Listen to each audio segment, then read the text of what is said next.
जब मेरे खानदानी रईस माँ बाप को पता चला कि मैं उनका वो असली बेटा हूँ जो बचपन में कहीं खो गया था, तो वो मुझे वापस लेने के लिए भागे भागे आए। लेकिन भाई, तुम्हारा भाई अलग ही स्वैग में, मैंने तो उन्हें सीधा रिजेक्ट कर दिया।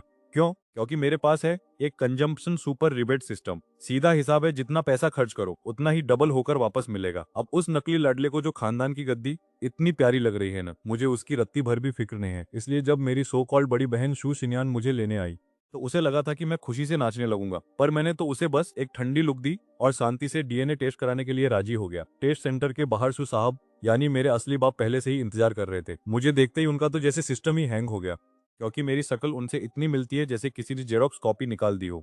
उन्होंने अपना इंट्रोडक्शन देते हुए कहा, हेलो, मैं शू गुआंगजेंग हूँ, तुम्हारा अंकल। पर मैंने बस एक छोटा सा हेलो बोलकर उनकी बोलती पर वहीं ताला लगा दिया। डीएनए टेस्ट के लिए मैंने साफ कह दिया कि भाई, मेरे बाल ले लो, मुझे अपनी नसों में सुइयां घुसवाना या गले में वो रुई वाला डंडा डलवाना बिल्कुल पसंद नहीं है। सू साहब को कोई फर्क नहीं पड़ा, उन्हें तो बस टेस्ट से मतलब था। डॉक्टर भी बड़ा खिलाड़ी निकला, उसने फटाफट सैंपल लिया और बोला कि आधे घंटे में रिजल्ट आ जाएगा। मैंने कहा, देखो भाई, जो तुमने कहा था वो मैंने कर दिया, अब मैं जा रहा हूँ। फिलहाल मेरा बस एक ही मिशन है, घर जाना और बिस्तर पर गिरकर घोड़े बेचकर सोना। शू साहब ने मुझे पीछे से आवाज देने की कोशिश की, पर उनकी बेटी शिन्यान ने उनका रास्ता रोक लिया। वो बोली, पापा, नियन भाई अभी थोड़ा नर्वस है, आप उसे बस एक छोटा बच्चा समझकर माफ कर दो। एक बार डीएनए रिजल्ट आ जाने दीजिए, फिर देखते हैं। शिन्यान को लग रहा है कि जैसी रिपोर्ट आएगी और ये साबित होगा कि मैं शू खानदान का ही खून हूँ, तो मैं पूछ हिलाते हुए वापस उनके पास दौड़ा चला आऊंगा। देखो भाई, ये अमीर घरानों का ड्रामा तो कभी खत्म ही नहीं होता। बूढ़े को लग रहा है कि शू फैमिली जो ऐशो आराम उस शू चियान को दे सकती है, वो मैं 7 जन्मों में भी नहीं कमा पाऊंगा। अब ये महान पिताजी सोच रहे हैं कि जब तक टेस्ट का रिजल्ट ना आ जाए, मम्मी और छोटे भाई को कुछ न बताया जाए। उनकी बीवी ने चियान को अपनी आंखों का तारा बनाकर रखा है। अब अगर उसे अचानक पता चला कि उसका लाडला बेटा असल में उसका है ही नहीं, तो भाई साहब, मम्मी जी का तो सिस्टम ही हैंग हो जाएगा। आखिर 21 साल तक पाल पोस कर बड़ा किया है, कोई नेटफ्लिक्स का सब्सक्रिप्शन नहीं है जो एक झटके में कैंसिल कर दे। पर असली मजा देखो, ये अंकल जी अकेले ही ख्याली पुलाव पका रहे हैं कि हम दोनों भाई हम साथ साथ हैं वाले प्रेम और राहुल की तरह शांति से रहेंगे। अरे चाचा, पहले मुझसे तो पूछ लो कि मुझे तुम्हारे उस घर में वापस आना भी है या नहीं। और वो चियान, क्या वो इतनी आसानी से अपनी गद्दी छोड़ देगा? खैर, इन लोगों के इमोशनल कचरे से दूर मैं तो हॉस्पिटल से निकला और सीधे टैक्सी पकड़कर अपने किराए के कमरे पर आ गया। मकान मालिक दादी को फोन करके साफ बोल दिया कि नमस्ते आंटी, अगले महीने से मैं यहाँ नहीं रहने वाला, अपना कमरा किसी और को दे देना। फिर क्या, किचन में जाकर अपने लिए डिनर बनाया, खाया पिया और घोड़े बेचकर सो गया, क्योंकि अगले दिन फिर से ऑफिस की गुलामी जो करनी थी। लेकिन भाई, मेरी किस्मत तो जैसे फुल ऑन एक्शन मोड में थी। सुबह 6 बजे मेरी नींद किसी अलार्म से नहीं, बल्कि सिस्टम के जोरदार धमाके से खुली। नया मिशन मिला है कि आज रात 12 बजे से पहले पूरे 40 लाख रुपए उड़ाने। रिवॉर्ड अभी लॉक है, पर भाई 40 लाख, लगता है आज जरा दिल खोलकर शॉपिंग करनी पड़ेगी। फटाफट घर पर नाश्ता निपटाया और निकल पड़ा मेट्रो स्टेशन की तरफ। भाई साहब, सुबह की मेट्रो की भीड़ देखकर तो अच्छे अच्छों के पसीने छूट जाएं। भीड़ ऐसी थी कि जैसे पूरे शहर की जनता एक ही डिब्बे में घुसने की कसम खाकर आई हो। मैं तो उस भीड़ में ऐसे फंसा जैसे दो ब्रेड के बीच में आलू की टिक्की। स्टेशन से बाहर निकलते वक्त ऐसा लग रहा था कि मैं इंसान नहीं, बल्कि पिसा हुआ पापड़ बन चुका हूँ। खैर, चैन की सांस ली और अपनी कंपनी की उस ऊंची बिल्डिंग की तरफ कदम बढ़े। लिफ्ट पकड़कर 20वीं मंजिल पर पहुंचा, कार्ड स्वाइप किया और शुरू हो गई वही घिसी पिटी ऑफिस वाली जिंदगी। मैं अभी अपनी कुर्सी पर बैठा ही था कि तभी तो मैं अपनी सीट पर बैठा ही था कि तभी कंपनी का जनरल मैनेजर अचानक हमारे डिपार्टमेंट के दरवाजे पर प्रकट हो गया। बोला, सुनियान भाई, जरा मेरे केबिन में आओ। अब मेरे चेहरे पर तो भाई बड़े बड़े क्वेश्चन मार्क छप गए। मैंने बगल में बैठी ली इनकी तरफ देखा, पर उसे भी कुछ नहीं पता था। अब भाई, बॉस ने बुलाया है तो जाना तो पड़ेगा ही, वरना अगले महीने की ईएमआई कैसे भरेगी। मैं मैनेजर के केबिन के बाहर पहुंचा, दरवाजा खटखटाया और अंदर घुस गया। लेकिन वहां का नजारा देखकर मेरे होश उड़ गए। केबिन में जनरल मैनेजर तो कहीं थे ही नहीं, बल्कि वहां सोफे पर टांग चढ़ाकर शू शिंगान बैठा हुआ था। समझ गया भाई, इस रईसजादे ने जनरल मैनेजर के नाम का इस्तेमाल करके मुझे यहाँ जाल बिछाकर बुलाया है। उसने बिना कोई टाइम खराब किए मेरी तरफ एक फाइल का पैकेट फेंका। मुझे पहले से ही पता था कि इस लिफाफे में क्या है, मेरे और उसके बाप का डीएनए टेस्ट। मैंने उसे खोला और देखा तो वही हुआ। बाप बेटे का रिश्ता होने की संभावना पूरे 99.9% थी। रिजल्ट तो मुझे पता चल गया था, लेकिन मैंने साफ कह दिया कि देखो भाई, मुझे तुम्हारे उस अमीर खानदान में वापस आने का कोई शौक नहीं है। सच कहूं तो मेरी अभी की लाइफ एकदम झक्कास चल रही है और तुम्हारे अचानक मेरी जिंदगी में टपकना मुझे बिल्कुल भी रास नहीं आ रहा। अब मैं वो छोटा बच्चा नहीं रहा जो मम्मी पापा के प्यार के लिए कोने में बैठकर रोता रहे। अब मैं अपने पैरों पर खड़ा हूँ और अपनी इस छोटी सी दुनिया में बहुत खुश हूँ। अब हमारे बड़े भाई साहब सुसिंगान को समझ नहीं आ रहा था कि इस सिचुएशन को कैसे संभाले। उनके हिसाब से तो पूरा परिवार फिर से एक होना चाहिए था, पर मेरी सोच उनसे बिल्कुल अलग थी। मैं तो उन्हें अपना मानने तक को तैयार नहीं था।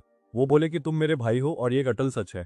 इसलिए अपना ये ड्रामा बंद करो और चुपचाप मेरे साथ घर चलो। भाई साहब को लगा था कि मैं उनके पीछे पूंछ हिलाते हुए आ जाऊंगा। वैसे तो वो मेरे पुराने हालातों के बारे में सोचकर दुखी थे, लेकिन आखिर वो ठहरे सु ग्रुप के वारिस, जिन्हें हमेशा ऊपर बैठकर हुक्म चलाने की आदत है। उनकी डिक्शनरी में शायद ना शब्द था ही नहीं। इसलिए जब मैंने उन्हें मना किया तो उन्हें पहली बार अपनी लाइफ में कुछ नया और थोड़ा टेढ़ा एक्सपीरियंस करने को मिल रहा था। दूसरी बार फिर से वही ड्रामा। भाई सच कहूं तो मैं उस सुशिन यान के नखरों से बिल्कुल पक चुका था। उसने मुझे मना करने का मौका तक नहीं दिया और अपनी बात कहकर जनरल मैनेजर के ऑफिस से चलती बनी। मैं भी कौन सा वहां उसकी आरती उतारने रुकने वाला था। तुरंत ऑफिस से बाहर निकला और अपनी सीट पर आकर काम निपटाने लगा। जैसे तैसे ऑफिस का टाइम खत्म हुआ।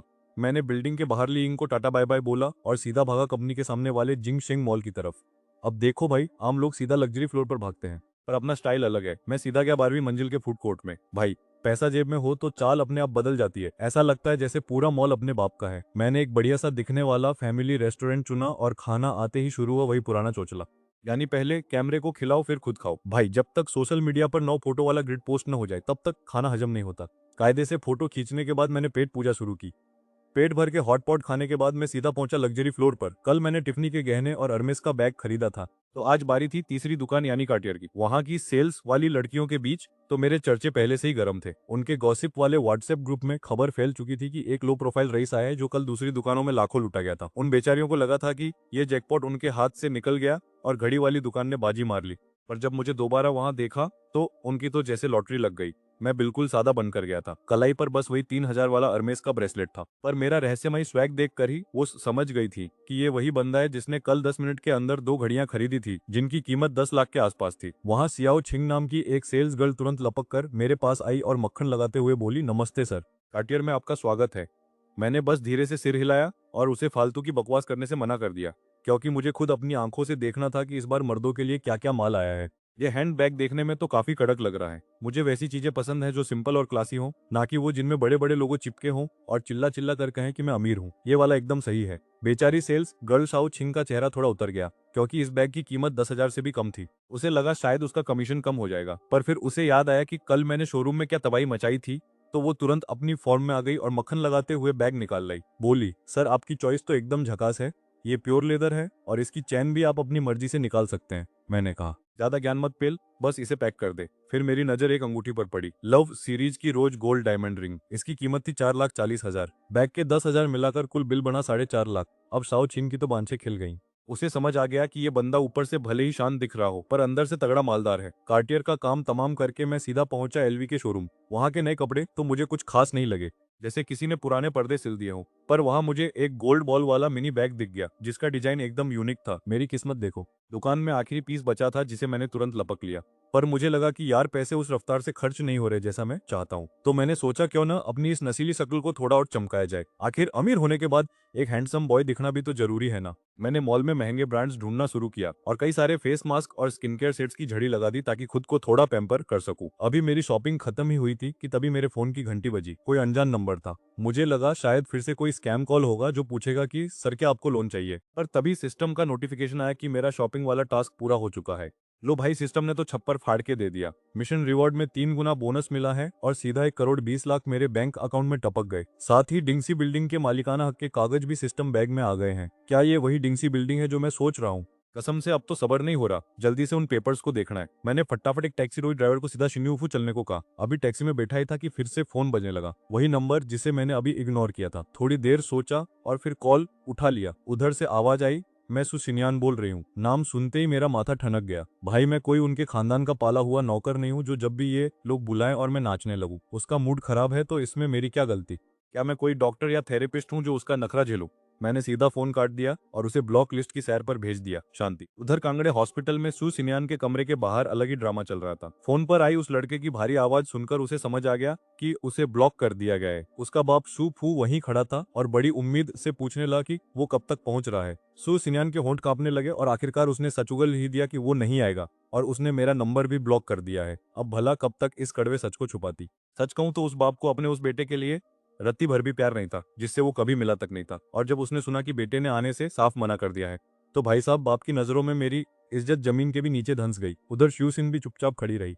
शायद वो भी सोच रही होगी कि अब जो है सो है। आखिर वो मुझे जबरदस्ती रस्सी से बांधकर तो ले जाने से रही। खैर, इन ड्रामों को पीछे छोड़कर मैं टैक्सी पकड़कर अपने आलीशान ठिकाने यानी शिन्यू हुआफू पहुंच गया। और भाई, अमीर होने का असली मजा तो तब आया जब एलवी स्टोर के कर्मचारी मेरा सारा खरीदा हुआ माल लेकर खुद मेरे घर हाजिर हो गए। जैसे ही वो सेल्स वाले वहां से रफू चक्कर हुए, मैंने चैन की सांस ली और अपना सिस्टम बैकपैक खोला। वहां रखे प्रॉपर्टी पेपर्स को मैंने ऐसे निहारा जैसे कोई गरीब लॉटरी का टिकट देख रहा हो। पेपर्स को वापस ठिकाने लगाकर जैसे ही मैंने अपने फोन की स्क्रीन पर आज का टास्क देखा, मेरी आंखों के सामने अंधेरा छा गया। सिस्टम ने हुक्म दिया था कि आज रात 12 बजे से पहले पूरे 60 लाख उड़ाने हैं, और वो भी डीजिन ऑटो सिटी में जाकर। मतलब भाई पैसा है या हाथ का मैल जो खत्म होने का नाम ही नहीं ले रहा। और इस बार रिवॉर्ड में मिलने वाला था जनरेशन 3 का अनलॉक। अब ये क्या भला है, ये तो सिस्टम बाबू ही जाने। लेकिन एक बड़ा पंगा था, ये ऑटो सिटी शहर के एकदम कोने में यानी देहाती इलाके में थी।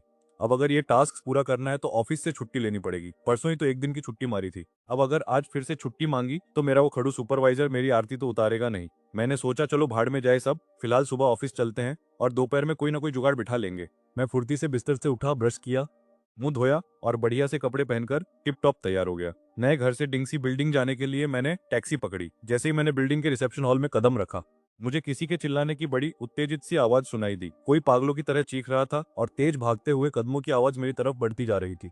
अरे ये देखो, ये तो डिंगसी बिल्डिंग का प्रॉपर्टी मैनेजर वांग दाफू है। भाई साहब का पेट देख रहे हो, ऐसा लग रहा है जैसे 3 महीने से प्रेग्नेंट हो और बड़ी मुश्किल से मेरी तरफ भागे चले आ रहे हैं। मैंने अपनी आंखें सिकोड़ी और मुझे अचानक याद आया, अरे हाँ, अब तो मैं इस पूरी बिल्डिंग का अकेला मालिक हूं ना।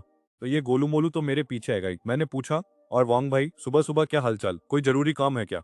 अब ये बंदा मैनेजर की कुर्सी पर ऐसे ही नहीं बैठा। लोगों की शक्ल और हाव भाव पढ़ना इसे अच्छे से आता है। इसे तुरंत समझ आ गया कि मैं सबके सामने अपनी रईसी का ढिंढोरा नहीं पीटना चाहता। अमीरों के भी क्या अजीब चोचले होते हैं ना, लो प्रोफाइल रहने का छोटा सा गेम। खैर वो फौरन समझ गया और बात पलटते हुए बोला, वो साहिब, मेरी छोटी भतीजी को ट्यूशन पढ़ाने वाली बात का क्या हुआ? आपने कहा था ना कि आप अपने किसी क्लासमेट से पूछेंगे कि कोई होम ट्यूशन पढ़ाना चाहता है या नहीं। मैंने उसे शाबाश बेटे वाली नजरों से देखा और कहा, हाँ हाँ वांग जी बिल्कुल, आप मुझे व्हाट्सएप पर ऐड कर लो, मैं आपको अपने जूनियर्स के नंबर भेज दूंगा।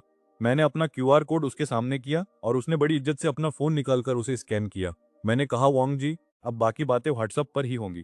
उसने भी सर हिलाया और मैं अपनी नौकरी की नौटंकी करने के लिए निकल पड़ा। बातचीत में 10 मिनट तो वैसे ही फुस हो गए थे। अब अगर और देर की तो साला ऑफिस में लेट होने पर बायोमेट्रिक पंचिंग मेरी बैंड बजा देगी। मैं सीधा स्टाफ लिफ्ट में घुसा और 20वीं मंजिल पर पहुंच गया। ऑफिस के एरिया में घुसते ही मैंने रास्ते में मिलने वाले हर इंसान को फॉर्मेलिटी वाली नमस्ते की और अपनी सीट पर जाकर बैठ गया। मेरी सीनियर लीग ने बड़े जान पहचान वाले अंदाज में मुझे ग्रीट किया। मैं अभी बैठा ही था कि तभी मेरे फोन पर वांग दाफू का मैसेज टपक पड़ा, जिसमें डिंगसी बिल्डिंग की बड़ी। अब यार ये बिल्डिंग के खर्चे और किराएदारों की लिस्ट तो देखो।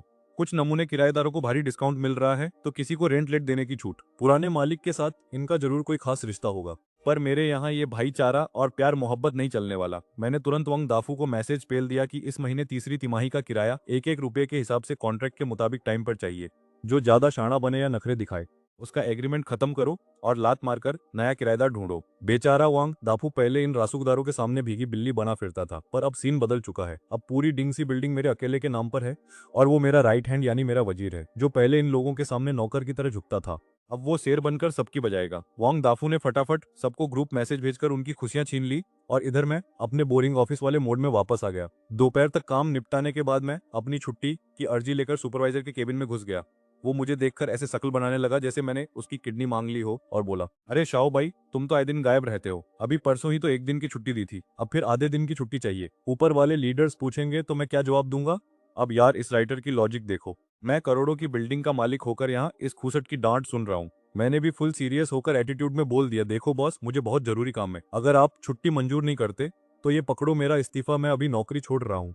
मैनेजर को लगा कि मैं शायद मजाक कर रहा हूँ, पर जब उसने मेरी आंखों में वो भाड़ में जाए तुम्हारी नौकरी वाली सीरियसनेस देखी तो समझ गया कि लौंडा पूरी तैयारी के साथ आया है। उसने कहा, देख भाई, मैं तेरी अर्जी तो मंजूर कर रहा हूँ, पर एक बार फिर से सोच ले, हमारी कंपनी में जो सैलरी और सुविधाएं मिलती हैं वैसी पूरी इंडस्ट्री में कहीं नहीं मिलेंगी। अगर तूने अभी छोड़ दिया तो बाद में पछताएगा। अब उसे क्या पता कि मेरे पास इससे बड़े प्लान्स हैं। खैर मैनेजर साहब साइन करते करते भी मुझे पट्टी पढ़ा रहे थे, क्योंकि मेरे जैसा टैलेंटेड और ताबड़तोड़ काम करने वाला इंटर्न उन्हें ढूंढे से भी नहीं मिलता। कायदे से तो मुझे ही सबसे पहले परमानेंट नौकरी मिलने वाली थी। मैंने बस मुस्कुरा छुट्टी का पेपर लिया और ज्यादा बहस न कर ऑफिस से बाहर निकल गया।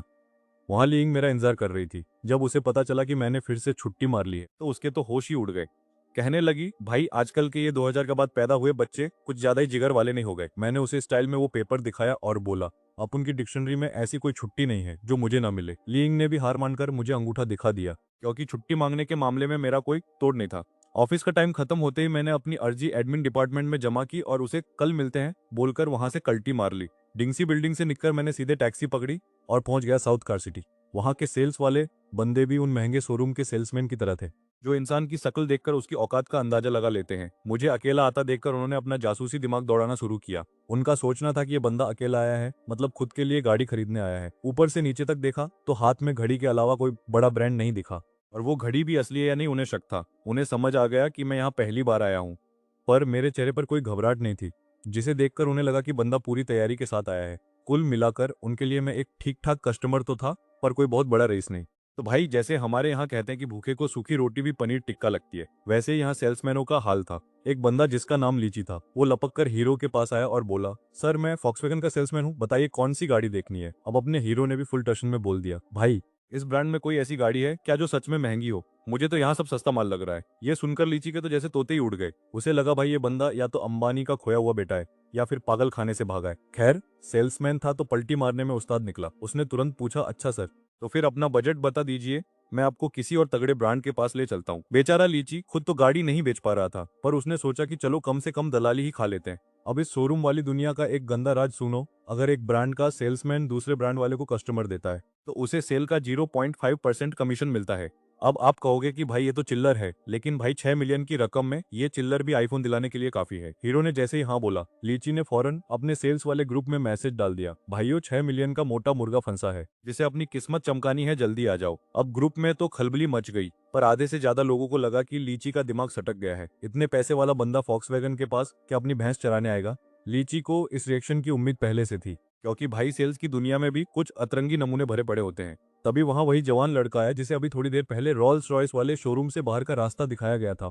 बेचारा अभी नया नया था, इसलिए बाकी पुराने पापी सेल्समैनों ने उसे आगे कर दिया। उन्हें लगा कि लीची सबको चूना लगा रहा है और ये 6 मिलियन वाली बात सिर्फ एक फालतू का प्रैंक है। यार, ये बड़े शोरूम वाले भी ना शक्ल देख के औकात नापते हैं। जैसे ही हमारे हीरो को देखा, सारे पुराने सेल्समैन पतली गली से निकल लिए और बेचारे एक इंटर्न को आगे कर दिया। वैसे ये कोई पहली बार नहीं था, क्योंकि शोरूम के इन बड़े भेड़ियों ने नियम बना रखा है कि इंटर्न के पास वैसे भी कोई पावर नहीं होती। अब हमारी बेचारी इंटर्न ली, जो यहाँ अपनी किस्मत आजमा रही है, वो बड़े अदब से रोल्स रॉयस वाली तमीज दिखाने लगी। वो बोली, सर आपके बजट में हमारे पास बहुत सी धांसू गाड़ियां हैं। पर अपना हीरो ली की सीधा मुद्दे पर आया। वो बोला, देख भाई, मुझे ब्रांड ब्रांड से घंटा फर्क नहीं पड़ता, बस मेरे ये 60 लाख रुपए कहीं ठिकाने लग जाए वही बहुत है। चलो दिखाओ क्या माल है।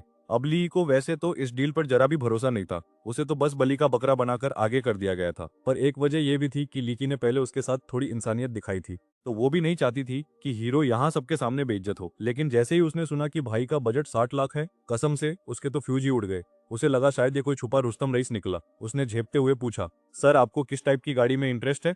वैसे हमारी गाड़ियां ज्यादातर बिजनेस क्लास वाली होती हैं, मतलब पावर और स्पीड तो एकदम सुपर कार वाली है, पर लुक एकदम प्रोफेशनल सेठों वाला है। वैसे भी रोल्स रॉयस ज्यादातर वही अमीर बुड्ढे खरीदते हैं जिनकी उम्र हो चुकी है। हीरो ने अपना सिर खुजलाते हुए कहा, अरे भाई, अभी तो बताया कि 60 लाख का बजट है, अब तू ही कुछ बढ़िया सा सजेस्ट कर दे, क्योंकि मुझे इन महंगी गाड़ियों का एबीसीडी भी नहीं पता। वो उसे कुलीनान वाले सेक्शन में ले गई और बोली, अगर आपको चलाकर देखनी हो तो मैं टेस्ट ड्राइव के लिए आपका नाम लिख सकती हूँ। कुलीनान को देखकर हीरो ने पूछा, क्या इससे कुछ छोटी गाड़ी मिल सकती है? क्योंकि भाई इस बात में कोई शक नहीं कि कुलीनान वाकई काफी बड़ी और भारी भरकम चीज है, जिसे संभालना हर किसी के बस की बात। वैसे तो दुनिया के हर लौंडे को बड़ी गाड़ियां पसंद होती हैं, पर भाई अपना सीन थोड़ा अलग है। मैंने ली को साफ बोल दिया कि मैं एकदम अकेला हूँ, कुंवारा हूँ, तो इतनी बड़ी गाड़ी का अचार डालूंगा क्या? मुझे कुछ छोटा और सेक्सी दिखाओ। मेरी बात सुनकर वो मुझे रेत के पास ले गई। भाई साहब, वो गाड़ी क्या थी? साक्षात काला जादू। उसकी चमक और वो कतई जहर कर्व्स देखकर तो मेरी आंखों में दिल बन गए। ली भी बड़ी खिलाड़ी निकली। मेरा चेहरा देखकर समझ गई कि मछली जाल में फंस चुकी है। मैंने सीधे मुद्दे की बात छेड़ी कि भाई इसका ऑन रोड प्राइस क्या पड़ेगा, और अगर अभी पेपर साइन करूं तो ये गाड़ी मेरे घर के बाहर कब तक खड़ी होगी। साथ ही मैंने ये भी पूछ लिया कि ये नंबर प्लेट और इंश्योरेंस वाला सारा झमेला तुम लोग ही पालोगे ना, क्योंकि भाई इस शहर में गाड़ी की नंबर प्लेट मिलना मतलब हिमालय पर चढ़ने जैसा मुश्किल काम है। ली ने बताया कि प्राइस तो मेरे चुने हुए फीचर्स पर डिपेंड करेगा, पर बाकी सारा कागजी काम वो खुद संभाल लेंगे। बस एक दिक्कत थी, गाड़ी ऑर्डर पर बनती है तो कम से कम आधा महीना तो लगेगा ही। मैंने कहा चलो ठीक है, इतना तो वेट कर ही लेंगे। मैंने बिना किसी नखरे के बोल दिया कि भाई डन करो, मैं फुल पेमेंट कर रहा हूँ। मेरी ये फुर्ती देखकर तो ली के होश ही उड़ गए। बेचारी को यकीन ही नहीं हुआ कि कोई इतना अमीर हो सकता है। उसने मुझे सोफे पर बिठाया, पानी पिलाया और खुद पागलों की तरह कॉन्ट्रैक्ट लेने भाग गई। अभी मैं शांति से पानी पी ही रहा था कि एक नया नमूना वहां टपक पड़ा। खुद को शोरूम का टॉप सेल्समैन वांग जियान बता रहा था। कहने लगा कि ली ई अभी बिजी है तो अब से वो मुझे सर्व करेगा। मैंने पानी का घूंट भरा और मन ही मन बोला, बेटा ये जो तुम दूसरों का क्लाइंट चुराने वाली सस्ती ट्रिक आजमा रहे हो ना, ये मेरे सामने नहीं चलेगी। मैंने सीधे उससे पूछा कि अगर तुम डील क्लोज करोगे तो इस सेल की मेहनत का फल यानी कमीशन किसे मिलेगा। तो देखो भाई, यहाँ वांग जियान नाम का ये शातिर सेल्समैन अपनी चिकनी चुपड़ी बातों से मुझे फंसाने की कोशिश कर रहा था। वो कहता है कि ली की कुछ पर्सनल दिक्कतें हैं इसलिए वो मुझे अटेंड नहीं कर सकता और उस बेचारे की गलती का हर्जाना तो उसे भरना ही होगा। मतलब भाई, इन लोगों को बस मोटा कमीशन दिख जाए फिर तो ये अपने बाप को भी बेच दे। मैंने साफ कह दिया कि भाई मुझे कोई जल्दी नहीं है, मैं इंतजार कर लूंगा। पर ये सेल्समैन भी ना, जहाँ पैसा देखते हैं वहां बिन बुलाए मेहमान की तरह टपक पड़ते हैं। वोंग जियान ने फौरन अपना बैग खोला और कॉन्ट्रैक्ट निकालकर मेरी तरफ बढ़ा दिया। मैं बस उसे चुपचाप घूरता रहा जिससे उसकी थोड़ी हालत पतली तो हो रही थी। पर पैसे की भूख बड़ी चीज है भाई। वो हार मानने को तैयार नहीं था। उसने अपना आखिरी पत्ता फेंका और बोला कि वो पुराना स्टाफ है इसलिए मुझे ली से भी ज्यादा डिस्काउंट दे सकता है। अब आम इंसान को लाखों की गाड़ी पर थोड़ा भी डिस्काउंट मिले तो वो खुशी के मारे नाचने लगेगा। पर उसे क्या पता कि उसका पाला इस दुनिया के सबसे अतरंगी रईस से पड़ा है। भाई मुझे डिस्काउंट की जरूरत ही नहीं है। अगर गाड़ी सस्ती हो गई तो मेरा पैसा उड़ाने वाला मिशन और मुश्किल हो जाएगा ना। ऑथर की लॉजिक की तो ऐसी तैसी, पर मुझे तो बस खर्चा करना है। काफी इंतजार के बाद अपना असली सेल्समैन ली वापस आया। बेचारा पसीने से लथपथ था। उसने आते ही माफी मांगते हुए कहा कि सुशाओ, मुझे माफ कर दीजिए। मैनेजर ने मुझे काम के बहाने रोक लिया था इसलिए आपको इंतजार करना पड़ा। अब मैनेजर की चालाकी तो मुझे समझ आ रही थी, पर इस बेचारे को कौन समझाए। मना करने का तो सवाल ही नहीं था। लेकिन जैसे ही ली ने मेरे बगल में खड़े वांग जियान को देखा, उसके चेहरे का रंग ऐसे उड़ गया जैसे बिरयानी में इलायची आ गई हो। उसने बड़े प्यार से पूछा, वांग भाई आप यहाँ क्या कर रहे हो? अब पूछ तो वो ऐसे रहा था जैसे उसे पता ही ना हो कि वांग यहाँ कमीशन की खुशबू सूंघ कर आए। वांग भी कम खिलाड़ी नहीं था। बोला, अरे वो सू भाई का ही थोड़ा टाइम पास कर दूं। अब तुम आ गए हो तो मैं यहाँ काफी देर से अकेले इंतजार कर रहे तो सोचा थोड़ा टाइम पास कर दूं। भाई को पता था कि मैं उसका क्लाइंट नहीं बनने वाला इसलिए वो वहां से खिसक लिया। मैंने सीधे मुद्दे की बात की और कहा, देखो भाई मेरे पास फालतू टाइम बर्बाद करने के लिए नहीं है। कॉन्ट्रैक्ट तैयार है तो लाओ, अभी साइन मारते हैं। असल में मेरे दिमाग में वो 6 मिलियन घूम रहे थे जो खत्म होने का नाम ही नहीं ले रहे। मैंने अभी इंटरनेट पर सर्च किया था कि लड़कों के लिए 1 मिलियन के आसपास कौन सी धांसू गाड़ी सही रहेगी और फिर सोचा कि इसके बाद सीधा पोर्से के शोरूम जाकर उसे भी लपेट लूंगा। ली एक कंपनी का, एक मेरा और एक वकीलों का। उसने कहा, सर देख लीजिए, कोई दिक्कत हो तो बता देना। जैसे ही मैंने कागज हाथ में पकड़े तभी मेरे दिमाग में सिस्टम की आवाज गूंजी। वो बोला, मालिक क्या मैं इस कॉन्ट्रैक्ट को स्कैन करूं? मैं भी पहली बार गाड़ी खरीद रहा था और मुझे डर था कि कहीं ये सेल्स वाले मुझे चूना न लगा दें। मुझे नहीं पता था कि मेरे सिस्टम में ये जासूसी वाला फीचर भी है। मैंने भी मन कहा, भाई बिल्कुल हो गया। स्कैन खत, कॉन्ट्रैक्ट एकदम साफ है, कोई झोल नहीं है, आप बेफिक्र होकर साइन पेल सकते हो। ये सुनकर मेरे चेहरे पर एक वाली मुस्कान आ गई। कम से कम अब मेरे चेहरे पर एक सातिर वाली मुस्कान आ गई। कम से कम अब मुझे इन लोगों से माथापच्ची नहीं करनी पड़ेगी। फिर मैंने अपने बैग से पेन निकाला और आखिरी पेज पर अपने शाही ऑटोग्राफ दे दिए। साथ ही अंगूठे का निशान भी लगा दिया ताकि बाद में ये लोग पलट न सके। ली ने भी फटाफट एजेंट वाली जगह पर अपने साइन चिपका दिए। अब भाई मेरा मन अभी भरा नहीं है। मुझे 50 लाख के आसपास वाली एक और गाड़ी लेनी है क्योंकि आज का जो 60 लाख का खर्चा करने का टारगेट है उसमें अभी भी 5 लाख की कमी पड़ रही है। मतलब समझ रहे हो, आम इंसान संडे को धनिया फ्री में मांगता है और ये भाई 60 लाख उड़ाने का कोटा पूरा करने के लिए छटपटा रहा है। सेल्स वाली लड़की ली की तो सिट्टी पिट्टी गुम हो गई। उसने सोचा अभी अभी इस बंदे ने 55 लाख की रोल्स रॉयस का खरीदी है और अब इसे एक और गाड़ी चाहिए। हालांकि ये वाली गाड़ी पिछली वाली से 10 गुना सस्ती थी, पर उनके शोरूम के हिसाब से तो ये भी तगड़ा माल था। लड़की ने मक्खन लगाते हुए कहा, सर अगर आपको मर्दों वाली धाकड़ सवारी चाहिए तो मैं आपको पोर्श सजेस्ट करूंगी। उन्हें की गाड़ियां लड़कों को बड़ी कूल लगती हैं। वहां आपको काइन मिल जाएगी जो 10 लाख के बजट में एकदम फिट बैठेगी। ये सुनते ही मेरी आंखों में वैसी ही चमक आई जैसी फ्री के खाने को देखकर आते। मैंने 55 लाख वाला वो रोल्स रॉयस का कीमती कॉन्ट्रैक्ट ऐसे मोड़ा जैसे कोई रद्दी का कागज हो और उसे अपने बैग में ठूस कसे सीधे पोर्श के शोरूम की तरफ निकल पड़ा। अब देखो भाई, रईसी की खबर जंगल की आग से भी तेज फैलती है। रोल्स रॉयस वाली सेल्स टीम ने पहले ही अपने गुपचुप सेल्स वाले व्हाट्सएप ग्रुप में खबर फैला दी थी कि एक मोटा मुर्गा, मेरा मतलब है एक करोड़पति ग्राहक मार्केट में निकला है। तो जैसे ही मैंने पोर्स के शोरूम में कदम रखा, वहां की गोल्ड मेडलिस्ट सेल्स गर्ल लिलित ने मुझे ऐसे घेरा जैसे किसी मिठाई को घेरती है। उसकी आवाज में इतनी मिठास थी कि मुझे लगा कहीं मुझे सुनते सुनते ही शुगर ना हो जाए। वह बड़े प्यार से बोली, नमस्ते सर, मैं लिलित हूँ, आपकी क्या सेवा कर सकती हूँ? मैंने शोरूम के बीचों बीच खड़ी उस सफेद रंग की चमचमाती गाड़ी को देखा जो काफी क्लासी लग रही थी। मैंने उसकी तरफ इशारा करके पूछा, वो जो सफेद वाली खड़ी है वो कौन सी बला है? लिलित ने दांत दिखाते हुए कहा, सर आप बहुत पार की नजर वाले हैं, ये हमारी क्लासिक व्हाइट काइन है।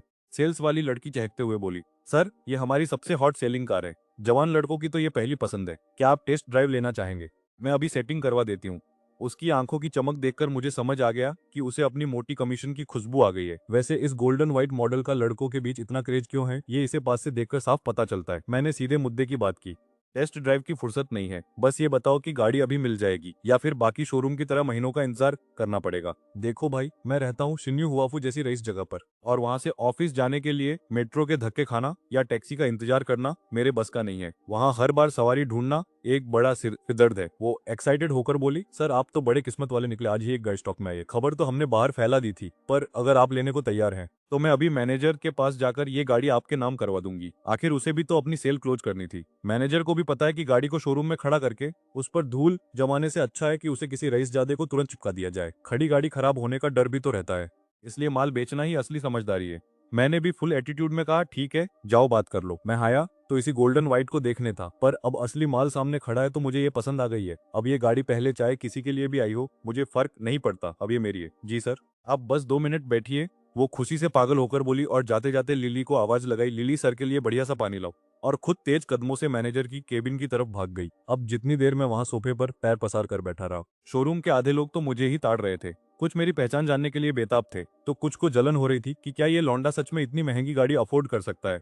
वहीं कुछ लड़कियां तो अपनी तिरछी नजरों से मुझ पर डोरे डालने की सोच रही थी। शायद मन ही मन मुझे अपना अगला शिकार मान चुकी थी। लेकिन जैसे ही मैंने फोन चलाने के लिए हाथ उठाया, मेरी उंगली में चमकती टिफनी टी सीरीज की हीरो वाली अंगूठी देखकर वहां खड़े लोगों के गुर्दे फेफड़े सब बाहर आ गए। भाई, 3.5 लाख की अंगूठी जो बंदा हाथ में ऐसे ही लटकाए घूम रहा हो, वो कोई मामूली भिखारी तो होगा नहीं। इधर हमारी ललित मैडम भी हाफते हुए भाग कर आई, हाथ में कॉन्ट्रैक्ट के कागजात थामे। कहने लगी, सु साहब मैनेजर मान गए, ये सफेद पोर्स काइन अब आपकी होने वाली है। ये रहे कागजात। मैंने भी टशन में कॉन्ट्रैक्ट पकड़ा और अपने मुफ्तखोर सिस्टम से स्कैन करवा लिया कि कहीं ये इंश्योरेंस और नंबर प्लेट के चक्कर में मेरा काट तो नहीं रहे। लिलित बोली, सर आप फिक्र मत करो, सारा तामझाम हम खुद संभाल लेंगे। बस फिर क्या था, मैंने भी स्टाइल से साइन मारे और अंगूठे का निशान टिका दिया। फिर हम पहुंचे कैशियर के पास। मैंने अपना चमचमाता सिस्टम वाला ब्लैक गोल्ड कार्ड निकाला और स्वाइप कर दिया। पेमेंट तो तुरंत हो गई, लेकिन चूंकि खर्चा 60 लाख की लिमिट पार कर गया था, तो सिस्टम ने मेरे पर्सनल खाते से भी 33 लाख और उड़ा दिए। खैर, रात के 12 बजने से पहले 60 लाख खर्च करने का टास्क पूरा हुआ और बदले में मिला 4 गुना कैशबैक, यानी सीधा 2 करोड़ 40 लाख रुपए सीधे मेरे अकाउंट में। साथ ही साउथ सिटी के उस पुराने शहर की प्रॉपर्टी के कागजात भी सिस्टम के झोले में आ गिरे। भाई साहब, ये सिस्टम तो आजकल मुझ पर कुछ ज्यादा ही प्यार लुटा रहा है। अब तो बैंक बैलेंस भी लगभग 10 करोड़ पहुंचने वाला है, और अभी तो मेरी उस आलीशान बिल्डिंग का महीने का किराया आना बाकी है। अगर ये सारा किराया टाइम पे आ गया ना, तो तुम्हारा भाई रातों रात सीधा अरबपति बन जाएगा। और भाई, ये सिस्टम की मेहरबानी देखो, इसने मुझे इस पूरे चिवो शहर की सारी जायदाद का मालिक बना दिया है। मतलब अब बस बैठ के नोट छापने और कुछ नहीं। सच्ची बोलूं तो अब नौकरी छोड़ने का जो ख्याल है ना, वो एकदम टॉप लेवल पर पहुंच चुका है। तभी ललित अपनी उस शक्कर जैसी मीठी आवाज और कातिल मुस्कान के साथ मुझसे बोली, सर कागजात तैयार करने में करीब 1 घंटा लगेगा, आप यहीं रुकेंगे, ये 1 घंटे बाद आएंगे, या फिर आप अपना फोन नंबर दे, 2 काम पूरा होते ही मैं आपको कॉल कर दूंगी। मैंने कहा, अरे कोई टेंशन नहीं है, मैं यहीं बैठ के इंतजार कर लूंगा।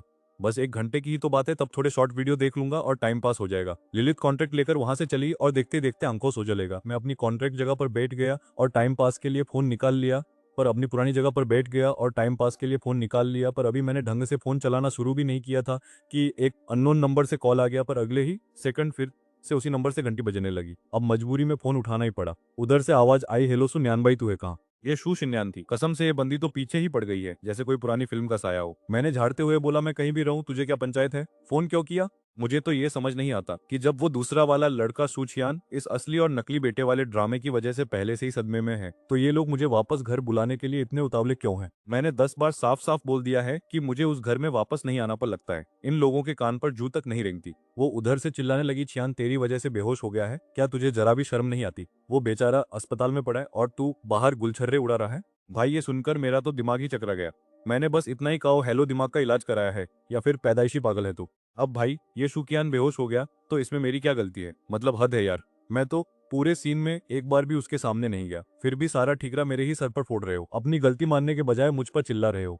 थोड़ा खुद के दिमाग का भी इलाज करवा लो। तुम लोगों से एक छोटा सा राज छुपाया नहीं गया और बेचारे को ऐसा झटका दिया कि वो सीधा जमीन चाटने लगा। और क्या पता तुम लोगों ने उसे ढंग से खाना पीना भी ना दिया हो। बेचारा कुपोषण या खून की कमी से गिर गया होगा, पर नहीं, तुम्हें तो बस मुझे ही विलेन बनाना है। शुकियान, तुझे क्या लगता है मैं क्या कोई सस्ता एक्टर हूँ जो तेरी इन फालतू बातों में आ जाऊं? मेरी तगड़ी क्लास लगाने के बाद वो बंदा एकदम सन्नाटे में चला गया, क्योंकि उसे भी पता है कि लॉजिक के मामले में उसका बाप मैं हूँ। जब मैं वहां था ही नहीं, तो उसकी हालत का जिम्मेदार मैं कैसे हुआ? शुकियान को भी अब लग रहा था कि उसकी कहानी की स्क्रिप्ट में बड़े बड़े छेद हैं। खैर, मैंने साफ कह दिया कि अगर बस यही रोना रोने के लिए फोन किया है तो बेटा फोन रख और कट ले।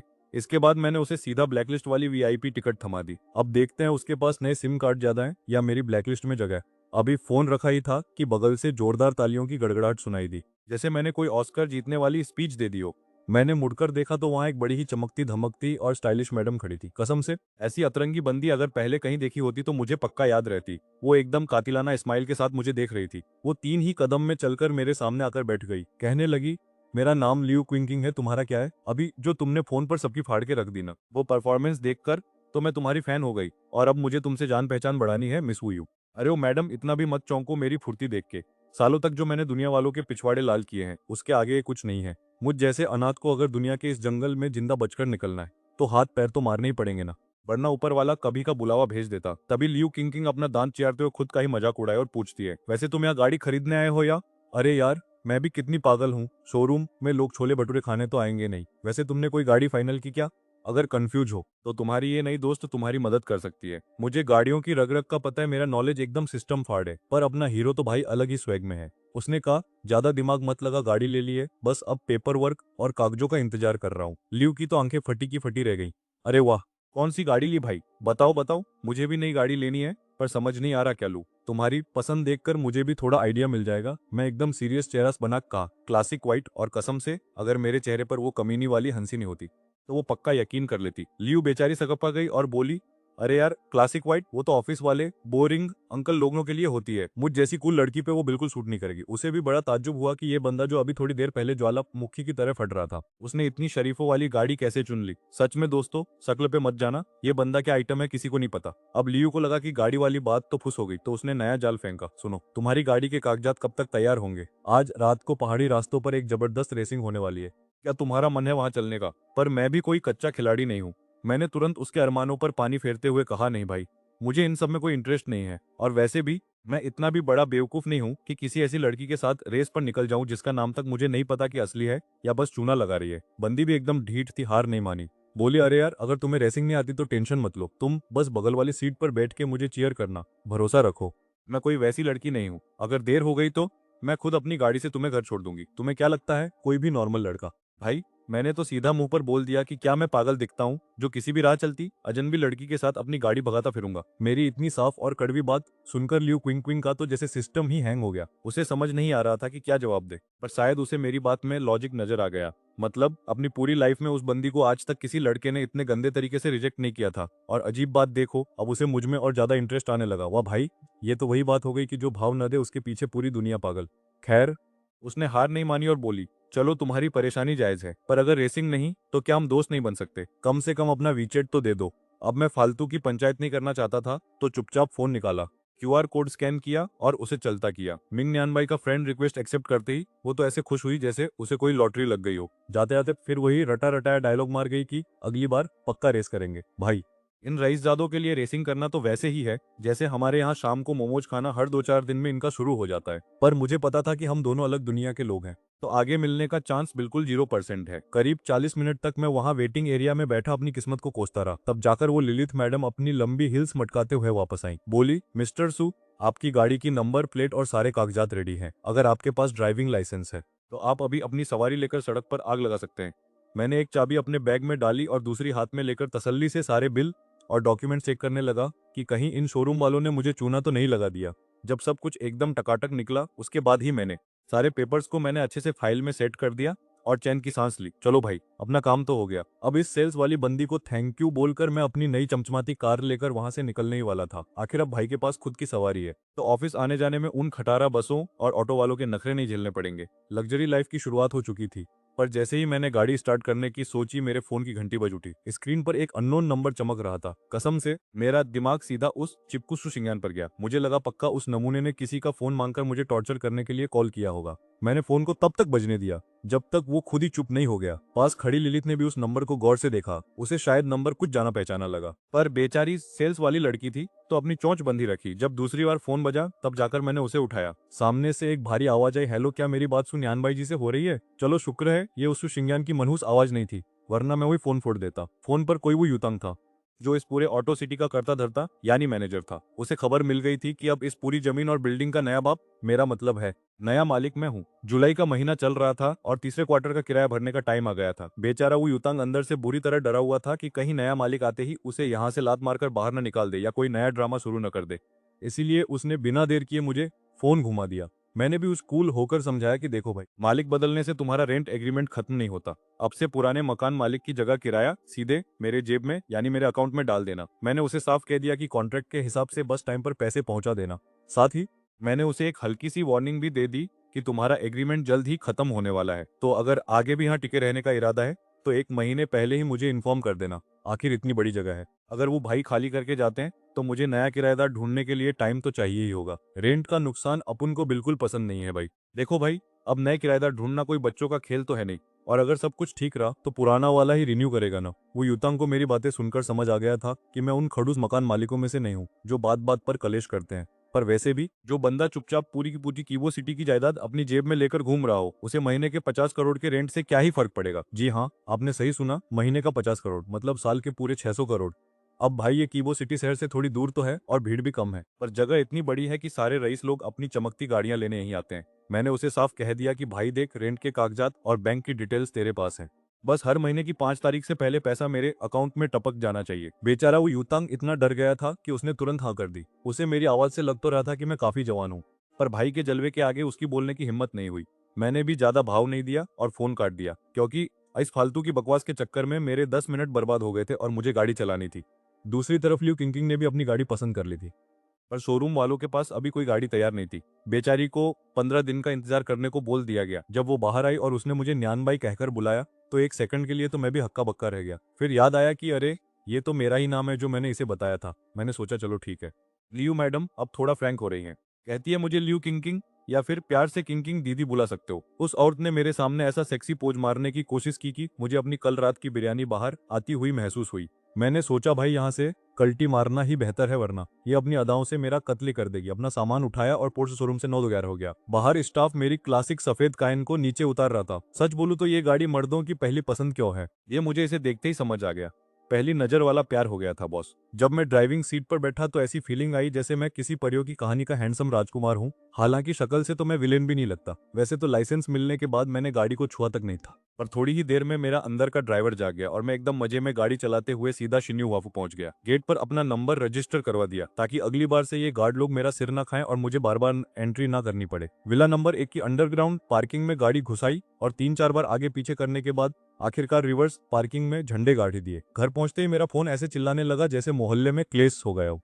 बीचेट मैसेज और अनगिनत मिस्ड कॉल्स की लाइन लगी थी।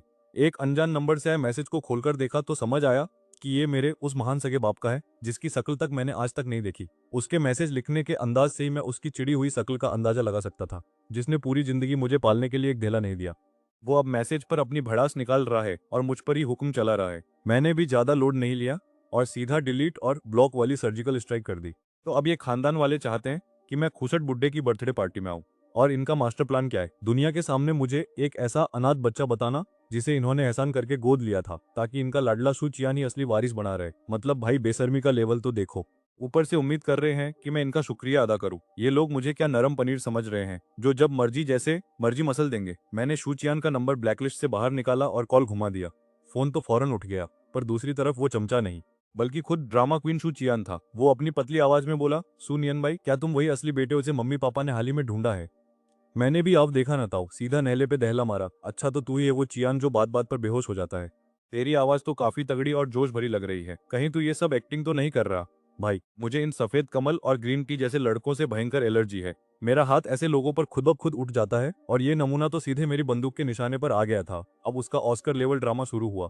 मेरा एक्सीडेंट हुआ था इसलिए बेहोश होना नॉर्मल है। मुझे पता है तुम मुझे पसंद नहीं करते। अगर तुम्हें बुरा लग रहा है तो मैं मम्मी से कह दूंगा कि हॉस्पिटल से निकलते ही मैं घर छोड़ दूंगा। मम्मी पापा तुम्हारे हैं, मुझे उन्हें तुमसे नहीं छीनना चाहिए। वाह क्या स्क्रिप्ट लिखी है भाई ने। तभी पीछे से घर वालों की एंट्री हुई। सुनियन भाई, तुमने चियान से क्या कह दिया? वो घर छोड़ने की बात क्यों कर रहा है?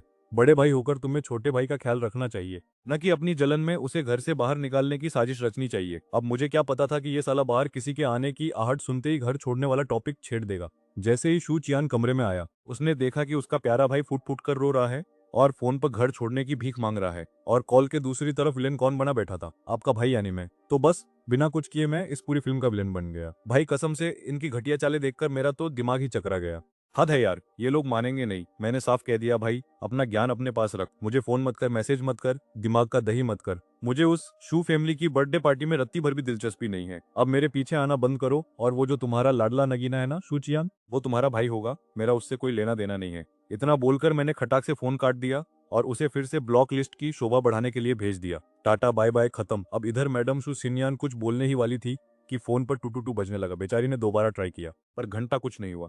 पुराने एक्सपीरियंस से वो समझ गई कि मैंने फिर से उसे डिजिटल जेल यानी ब्लैक लिस्ट में डाल दिया है। दीदी, क्या भैया मेरी वजह से इधर ये ड्रामेबाज शू चियान जो फोन कटने का ही इंतजार कर रहा था, अपनी आंखों में गंगा जमुना भरकर खड़ा हो गया। आंसू आंखों के कोनों तक तो आए, पर गिरे नहीं। भाई साहब क्या एक्टिंग है। ऑस्कर लेवल का रोंदू चेहरा बनाकर बैठा था ताकि सबको उस पर तरस आए। शिनयान ने अपनी थकी थकी शक्ल बनाई और बोली, तू आराम कर छोटे, बाकी सब मैं देख लूंगी।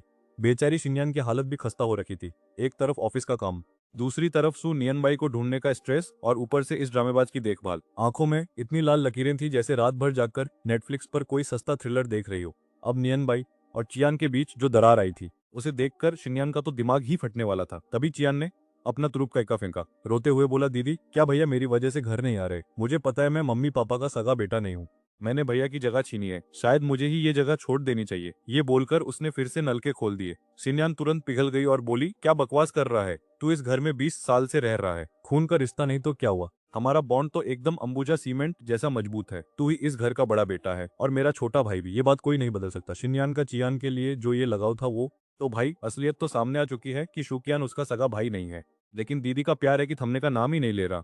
मतलब इतना ड्रामा तो हमारे यहाँ के टीवी सीरियलों में भी नहीं होता। सू कियान को सबसे ज्यादा टेंशन इस बात की है कि उसे वापस सू परिवार के घर नहीं जाना। यहाँ उसकी बड़ी बहन सू सिन्यान उसे समझा रही है कि सू नियन भाई का मामला वो खुद संभाल लेगी, और इस नन्हे मुन्ने भाई को बस चुपचाप अपने जख्म भरने पर ध्यान देना चाहिए। दीदी ने उसके लिए चिंगजिंगे रेस्टोरेंट से वीआईपी वाला डिनर मंगाया और बड़े प्यार से कहा कि गरम गरम खा लेना। अब दीदी को एक मीटिंग में जाना था, तो उन्होंने जल्दी जल्दी हॉस्पिटल वाला टेबल सेट किया, टिफिन खोला और दो चार हिदायतें देकर वहां से रफू चक्कर हो गई।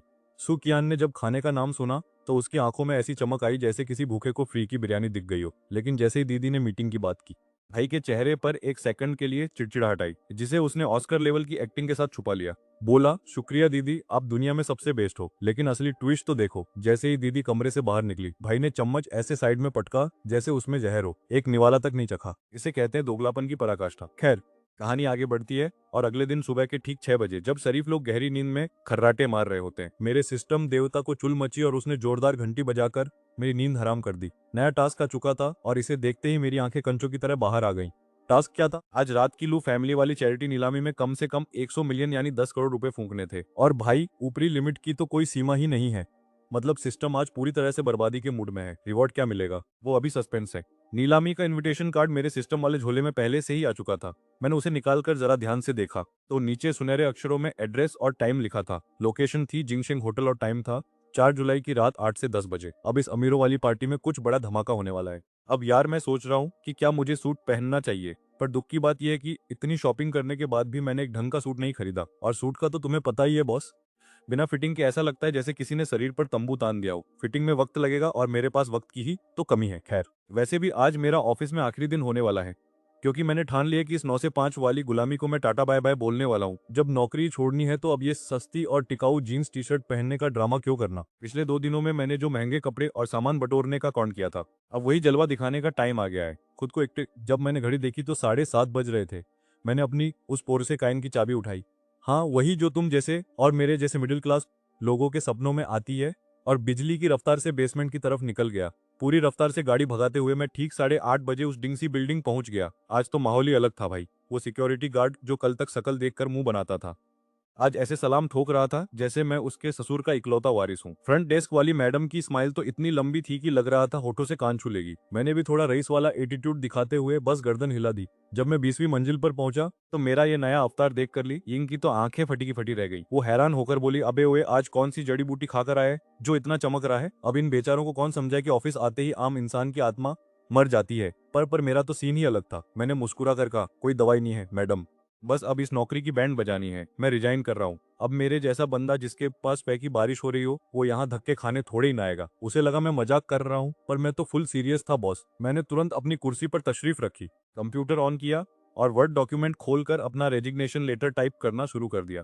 भाई ये मेरा सारा बचा कुचा काम तू ही पकड़ ले। वैसे भी इस कबाड़ खाने में करने को कुछ खास बचा नहीं है। ये कंपनी एक डिजाइनिंग फर्म है और हमारा काम बस ऑर्डर लेना और डिजाइन के नक्शे पेलना है।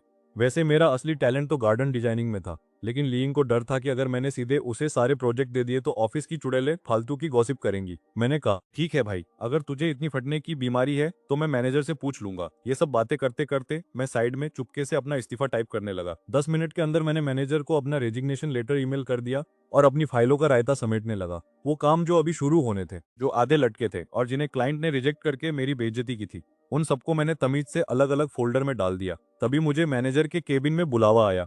वो मेरा इस्तीफा ऐसे घूर रहा था जैसे मैंने उसकी जायदाद अपने नाम लिखवा ली हो। उसने पूछा, क्या यही तुम्हारा आखिरी फैसला है? मैंने भी फुल कॉन्फिडेंस में कह दिया, हाँ सर, बहुत सोच समझकर ये कदम उठाया है। अब वो इमोशनल होकर पूछने लगा कि भाई दिक्कत क्या है? तेरी तो सबके साथ इतनी अच्छी सेटिंग थी। अब उसे क्या बताता कि मेरी किस्मत का ताला खुल चुका है? तो मैंने एक मस्त फिल्मी कहानी पेल दी। मैंने कहा, सर, एक बार मैंने एक लावारिस दादाजी की जान बचाई थी। उनके आगे पीछे कोई नहीं था, तो मरने के बाद वो अपनी करोड़ों की जायदाद मेरे नाम कर गए। अब मुझे बैठकर किराया वसूलना है और ऐश करनी है। मैनेजर की शक्ल देखकर लग रहा था उसे मेरी एक भी बात पर यकीन नहीं है, पर भाई वो माने या ना माने, मैंने तो मन बना लिया था। वैसे भी मैं यहाँ एक इंटर्न ही तो था, मेरा कौन क्या उखाड़ लेगा। रिजाइन करने के लिए 1 महीने का वो टॉर्चर वाला नोटिस पीरियड झेलने की जरूरत नहीं पड़ी। मेरा मैनेजर पहले तो ऐसे नाटक कर रहा था जैसे मैंने उसकी किडनी मांग ली हो, पर जब उसने मेरी शक्ल देखी तो समझ गया कि ये लड़का अब रुकने वाला नहीं है। आखिर में थक हार कर उसने पेपर्स पर साइन कर ही दिए। ठीक है, ठीक है, अपना काम खत्म करो और यहाँ से दफा हो जाओ, इससे पहले कि मेरा मूड खराब हो जाए। मैनेजर साहब का दिल अंदर ही अंदर रो रहा था, क्योंकि उन्हें लगा था कि उन्हें एक बढ़िया मुर्गी मिल गई है जो लंबे समय तक उनके लिए अंडे देगी। पर उन्हें क्या पता था कि मैं तो एक चलता फिरता टाइम बम हूँ। बेचारे बॉस का दिल ऐसे दुख रहा था जैसे उनका पहला ब्रेकअप हो गया हो। वो अब मेरी सूरत तक नहीं देखना चाहते थे, पर मैंने भी मौके का फायदा उठाकर उन्हें दुनिया का सबसे महान इंसान होने का झूठा सर्टिफिकेट थमा दिया। मैंने जाते जाते ये भी कह दिया कि आज ऑफिस के सब लोगों के लिए शाम की चाय और नाश्ता मेरी तरफ से होगा। जो खाना है मंगा लो, जाओ अपना काम पूरा करो और यहाँ से निकलो। मैनेजर ने चिढ़कर कहा। मैं भी स्कूल की आखिरी घंटी बजने के बाद भागने वाले बच्चे की तरह ऑफिस से बाहर निकला और बड़े प्यार से दरवाजा बंद किया ताकि साहब गुस्सा न हो जाएं। बाहर निकलते ही लीइंग एकदम से मेरे पास ऐसे आई जैसे मोहल्ले की कोई आंटी ताजा गॉसिप का इंतजार कर रही हो।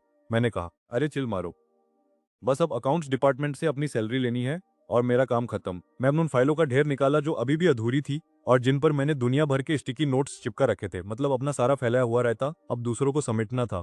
मैंने ली यिंग दीदी से कहा कि वो अपनी पसंद की फाइलें चुन ले और बाकी का कबाड़ दूसरे लोगों में बांट दे। वैसे तो ऑफिस में मेरी रेपो काफी तगड़ी है, पर आखिर में हूँ तो मैं एक इंटर्न ही, और असली सिस्टम तो लीइंग जैसी पुरानी खिलाड़ी चलाती हैं। मैंने उनसे रिक्वेस्ट की कि आज की फेयरवेल पार्टी वही ऑर्गेनाइज करे। उन्होंने भी टशन में मुझे ओके का इशारा किया और काम को बखूबी संभालने का वादा किया। लीइंग ने उन फाइलों के ढेर में से सबसे आसान काम अपने लिए उठा लिया और बाकी का सारा बोझ मेरे उन खास दोस्तों पर डाल दिया जो मेरा काम मना नहीं कर सकते थे। मैंने बिना किसी देरी के उस एम्प्लॉय ग्रुप में मैसेज फेंक दिया जहां कोई बॉस नहीं था। बिल्कुल वैसा ही ग्रुप जैसा हम सबके पास होता है बॉस की बुराई करने के लिए। मैंने सीधा शंघाई गुइफू जैसे महंगे रेस्टोरेंट का मेन्यू कार्ड ग्रुप में डाल दिया और साफ बोल दिया कि आज तुम्हारा भाई पार्टी दे रहा है, जिसे जो खाना है ऑर्डर की लाइन लगा दो, काम खत्म। मैंने अपनी दोस्त लीइंग को एक जादू की झप्पी दी और उसे थैंक्स बोला। बेचारी ये लड़की कब से अपना सवाल दबाए बैठी थी, आखिर उससे रहा नहीं गया और उसने पूछ ही लिया, भाई तू अचानक नौकरी क्यों छोड़ रहा है, क्या चक्कर है? अब देखो, मैं तो सच बोल रहा था कि रातों रात मेरी लॉटरी लग गई है और अब मेरा काम करने का रत्ती भर भी मन नहीं है।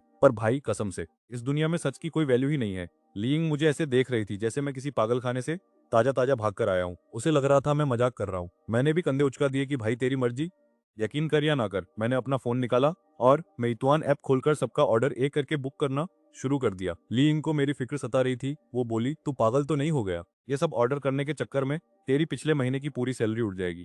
अब उसे कौन समझाए कि हमारे पास इतना पैसा है कि हम उसे रद्दी समझकर जला दे। मैंने अपना हाथ स्टाइल से हवा में लहराया और अपनी कलाई पर बंदी चमकती हुई रोलेक्स ग्रीन वाटर घोस्ट घड़ी उसे दिखाई। वो मासूमियत से बोली, घड़ी तो बड़ी धांसू लग रही है, कौन से ब्रांड की है? अगली बार मैं भी देखूंगी। मतलब हद है यार, मेरा इतना महंगा स्वैग उसने एक झटके में कचरा कर दिया। उसे घंटा समझ नहीं आया कि मैं क्या दिखाना चाह रहा हूँ। मैंने दांत पीसते हुए कहा, मैडम ये सामने वाले जिनशिंग मॉल से खरीदी हुई असली रोलेक्स है।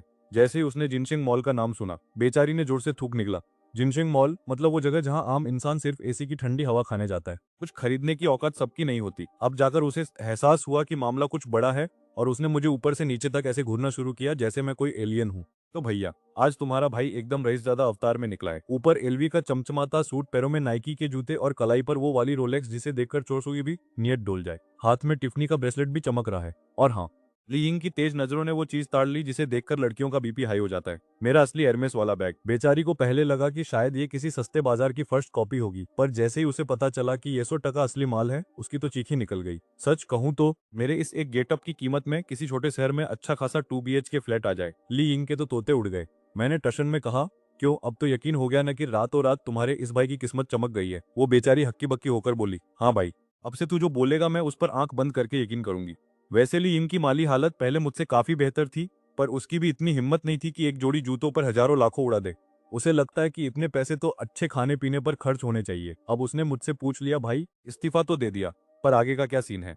अब उसे कौन समझाए कि यहाँ कहानी का राइटर कोई और है। उसे लग रहा था कि मर्द को कुछ न कुछ काम करते रहना चाहिए ताकि वो घर पर निठल्ला बनकर मक्खियां न मारे और आलसी न हो जाए। मैंने बात घुमाते हुए कहा, अभी थोड़े दिन चिल मारूंगा। असल में मुझे ये देखना था कि ये साला सिस्टम रोज मुझे पैसे उड़ाने वाले टास्क देगा या नहीं, तो थोड़ा और ऑब्जर्व करना जरूरी था। मैंने अपने हिस्से के सारे काम दूसरे लड़कों को सौंप दिए और जैसे ही उन लोगों के लिए मंगाया गया चाय नाश्ता पहुंचा, मैंने सबको टाटा बाय बाय बोला और अपनी कंपनी डिंग्स की बिल्डिंग से हमेशा के लिए बाहर निकल आया। सीधा पहुंचा जिनशिंग मॉल। मुझे याद था कि पिछली बार यहाँ एक तगड़ा स्टाइलिंग स्टूडियो देखा था। 7वीं मंजिल पर पहुंचते ही मुझे वो स्टूडियो मिल गया और भाई साहब, उसका डेकोरेशन देखकर ही लग रहा था कि ये काफी क्लासी और महंगा होने वाला है।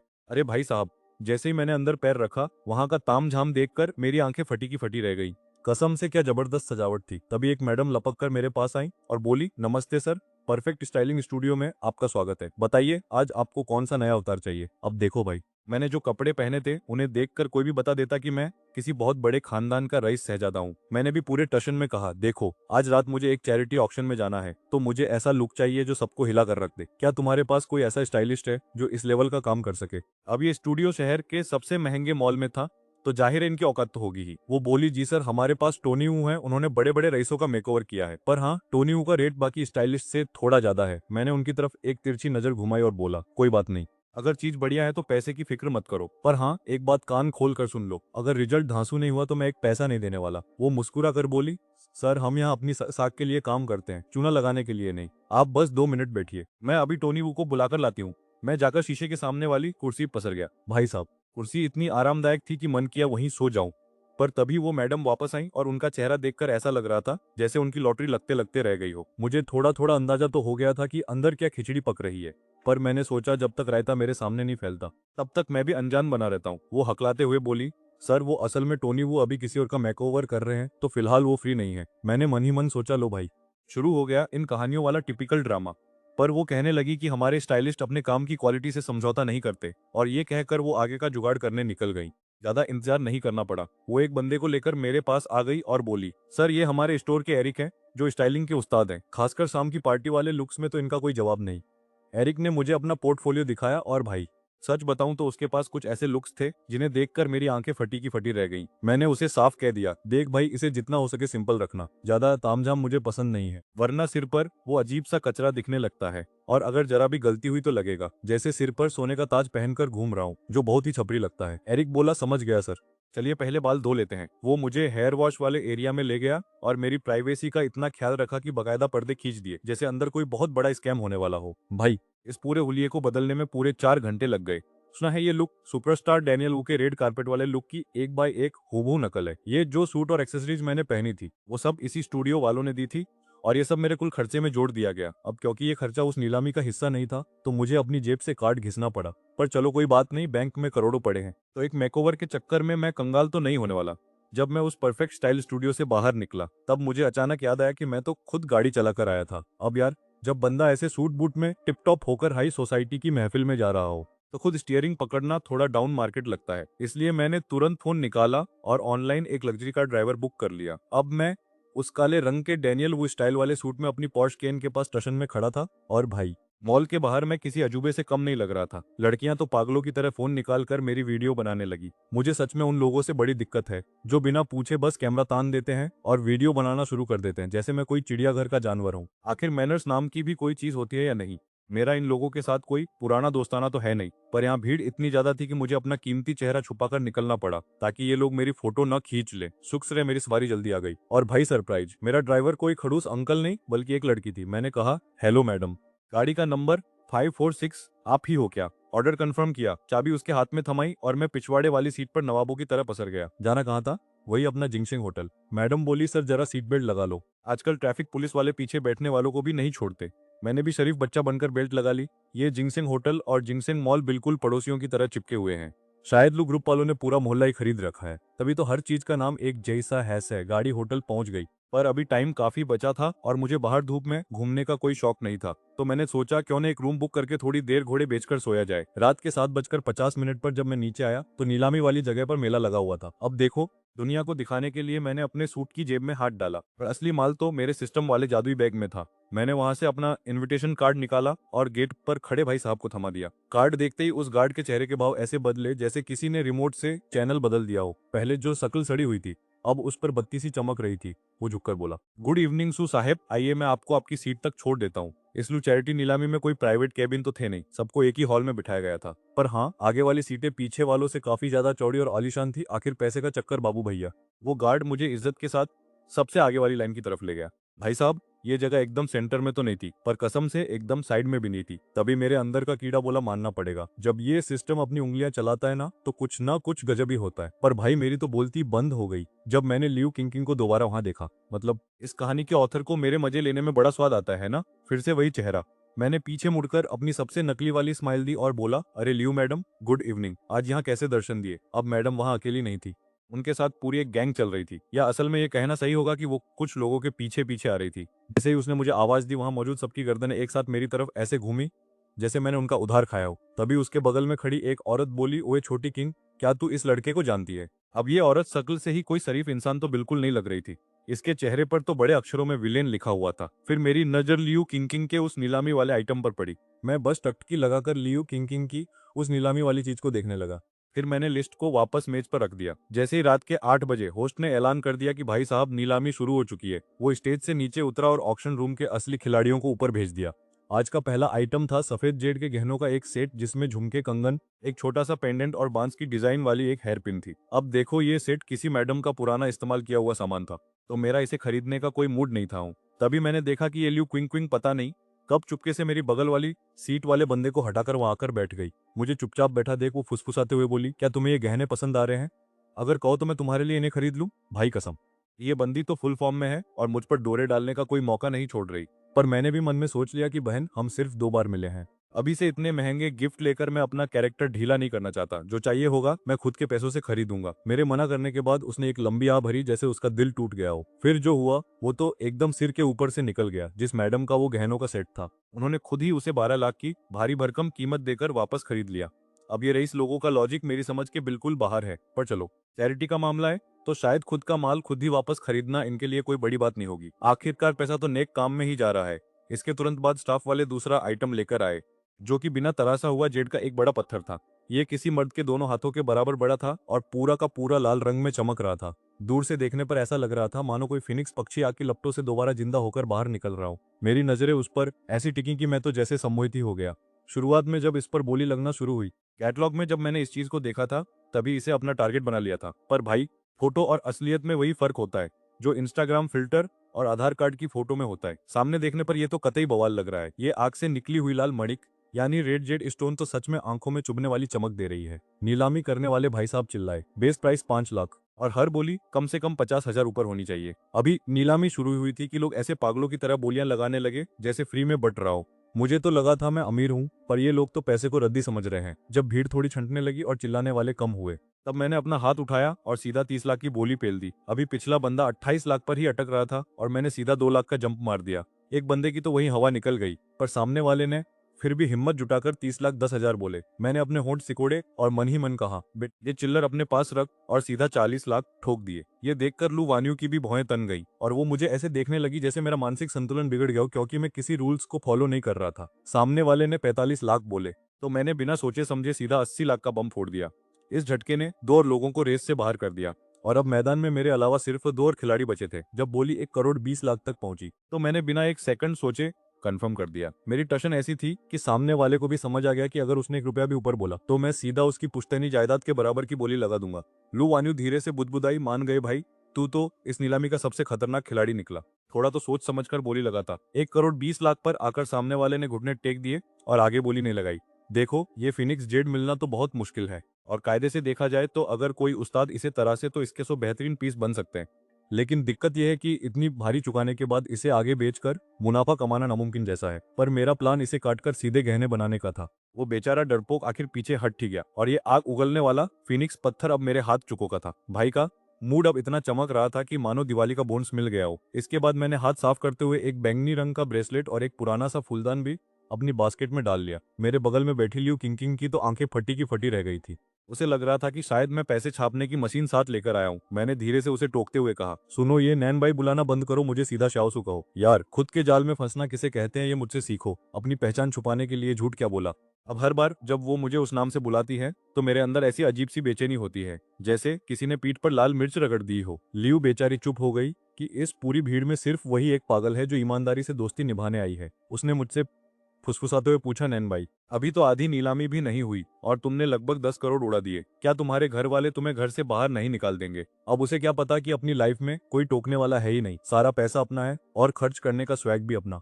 हालांकि मैंने उसे ये कभी नहीं बताया कि मैं एक अनाथ हूँ। फिर उसने असली सवाल दागा, क्या तुम्हारा निशाना भी शहर के पश्चिमी हिस्से वाली वो जमीन है? वहां तो आधे से ज्यादा लोग उसी के लिए गिद्ध की तरह नजरें गड़ाए बैठे हैं। भाई कसम, मैंने जब लिस्ट देखी थी तो मुझे तो वहां किसी जमीन का नामो निशान नहीं दिखा।